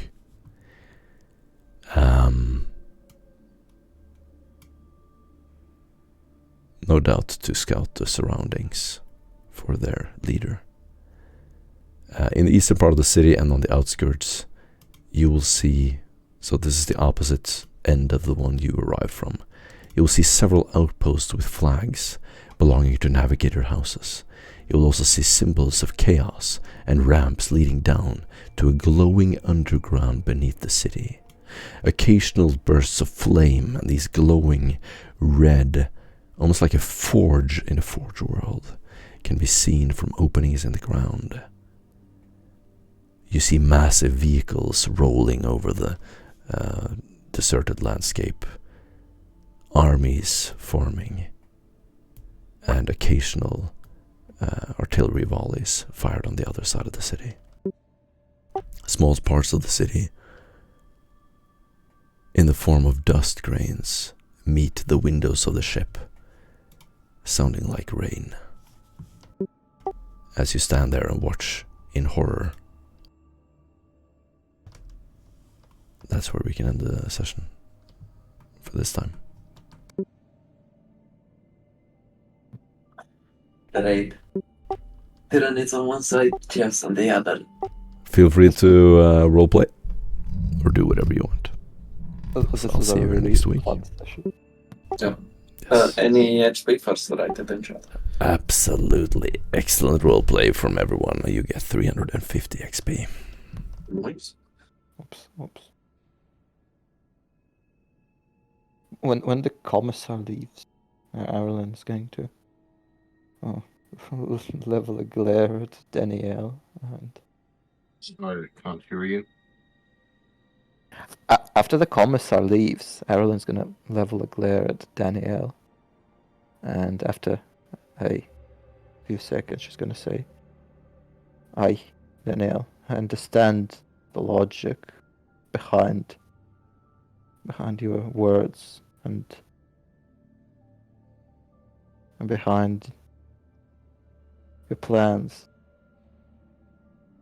But I pray that should I live long enough, by some miracle, I will never turn into you."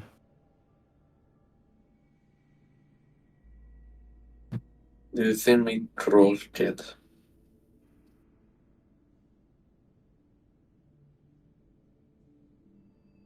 Perhaps. I think. Perhaps you are, but I think that more than cruel, you may have forgotten things, forgotten how to be just human.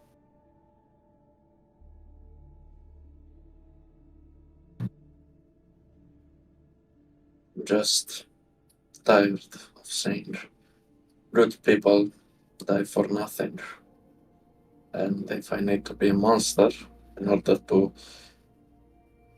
for this to stop happening, I will. If it's impossible, I at least wish that common decency to die where I cannot see them. But that's just wishful thinking. You She's will hard. have to choose between whether you wish to guard your humanity or try to save that of others. I also pray you don't end up like me.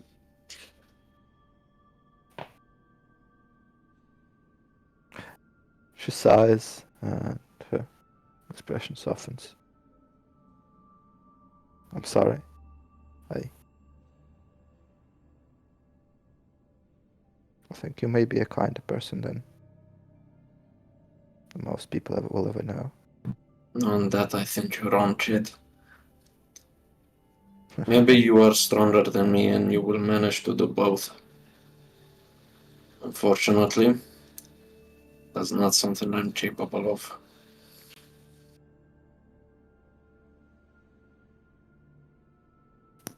I think you are.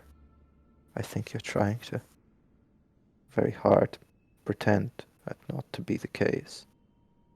The alternative is too painful. No. There was a under administratum guy that said the same thing. Eventually, he turned just like me. Last thing he told me was the thing I want to do, the things I must do, and the things are asked of me. How I envy the ignorant. If you ever end up like him, you'll be far worse than me.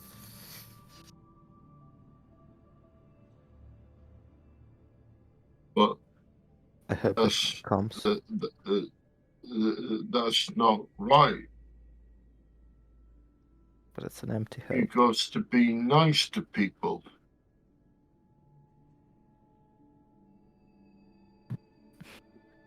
Not all people are worth being nice to.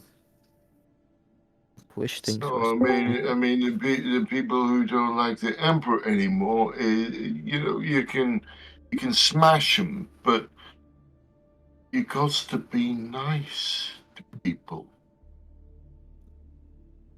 As he nods to Bob and says, Arlene, I know what you wish for. If you have the strength to do it, do it. But right now, neither you nor I possess it. I would suggest we both grit our teeth and see this through. She nods Why? grimly. Why don't you want to be nice? We do. We have no choice. I'm ready to interrogate the Eldar. I will assist you. Bob, God, if you'd be so no, if you'd be so kind as to guard the door to the chambers.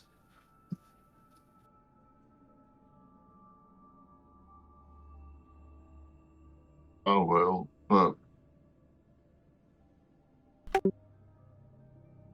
I don't understand. He's lost all his friends. And he Why wants are you being mean? because he asked me to also lose all of my friends. Bob.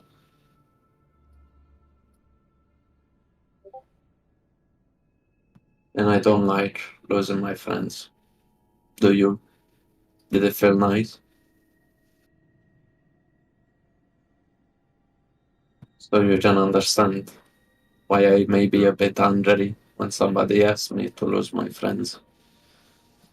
No, it didn't feel nice. It made me feel weird in my tummy.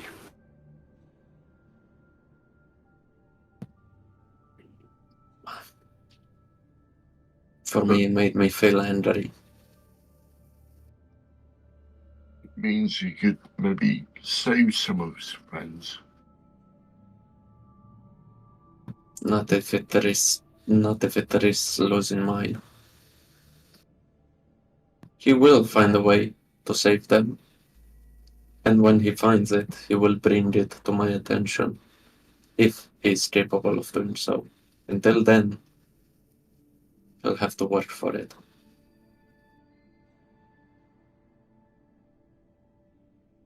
He cannot simply ask for people to do his job. If he wants something, he should fight for it. His mom and papa coming home.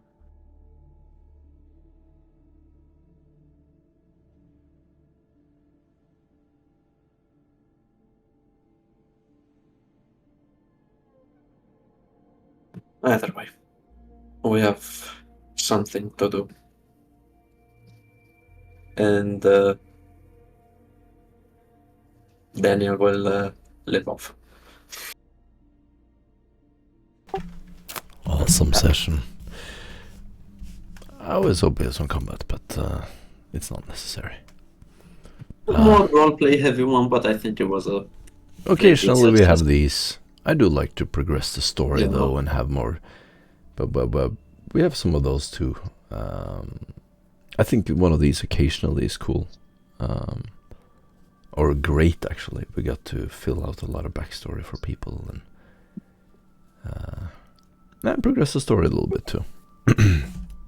Well, and and the occasion is like really important. Like it's a big emotional moment for everyone. Yeah. It may be the last emotional moment we'll get to live other than that. For these characters. I hope it's not.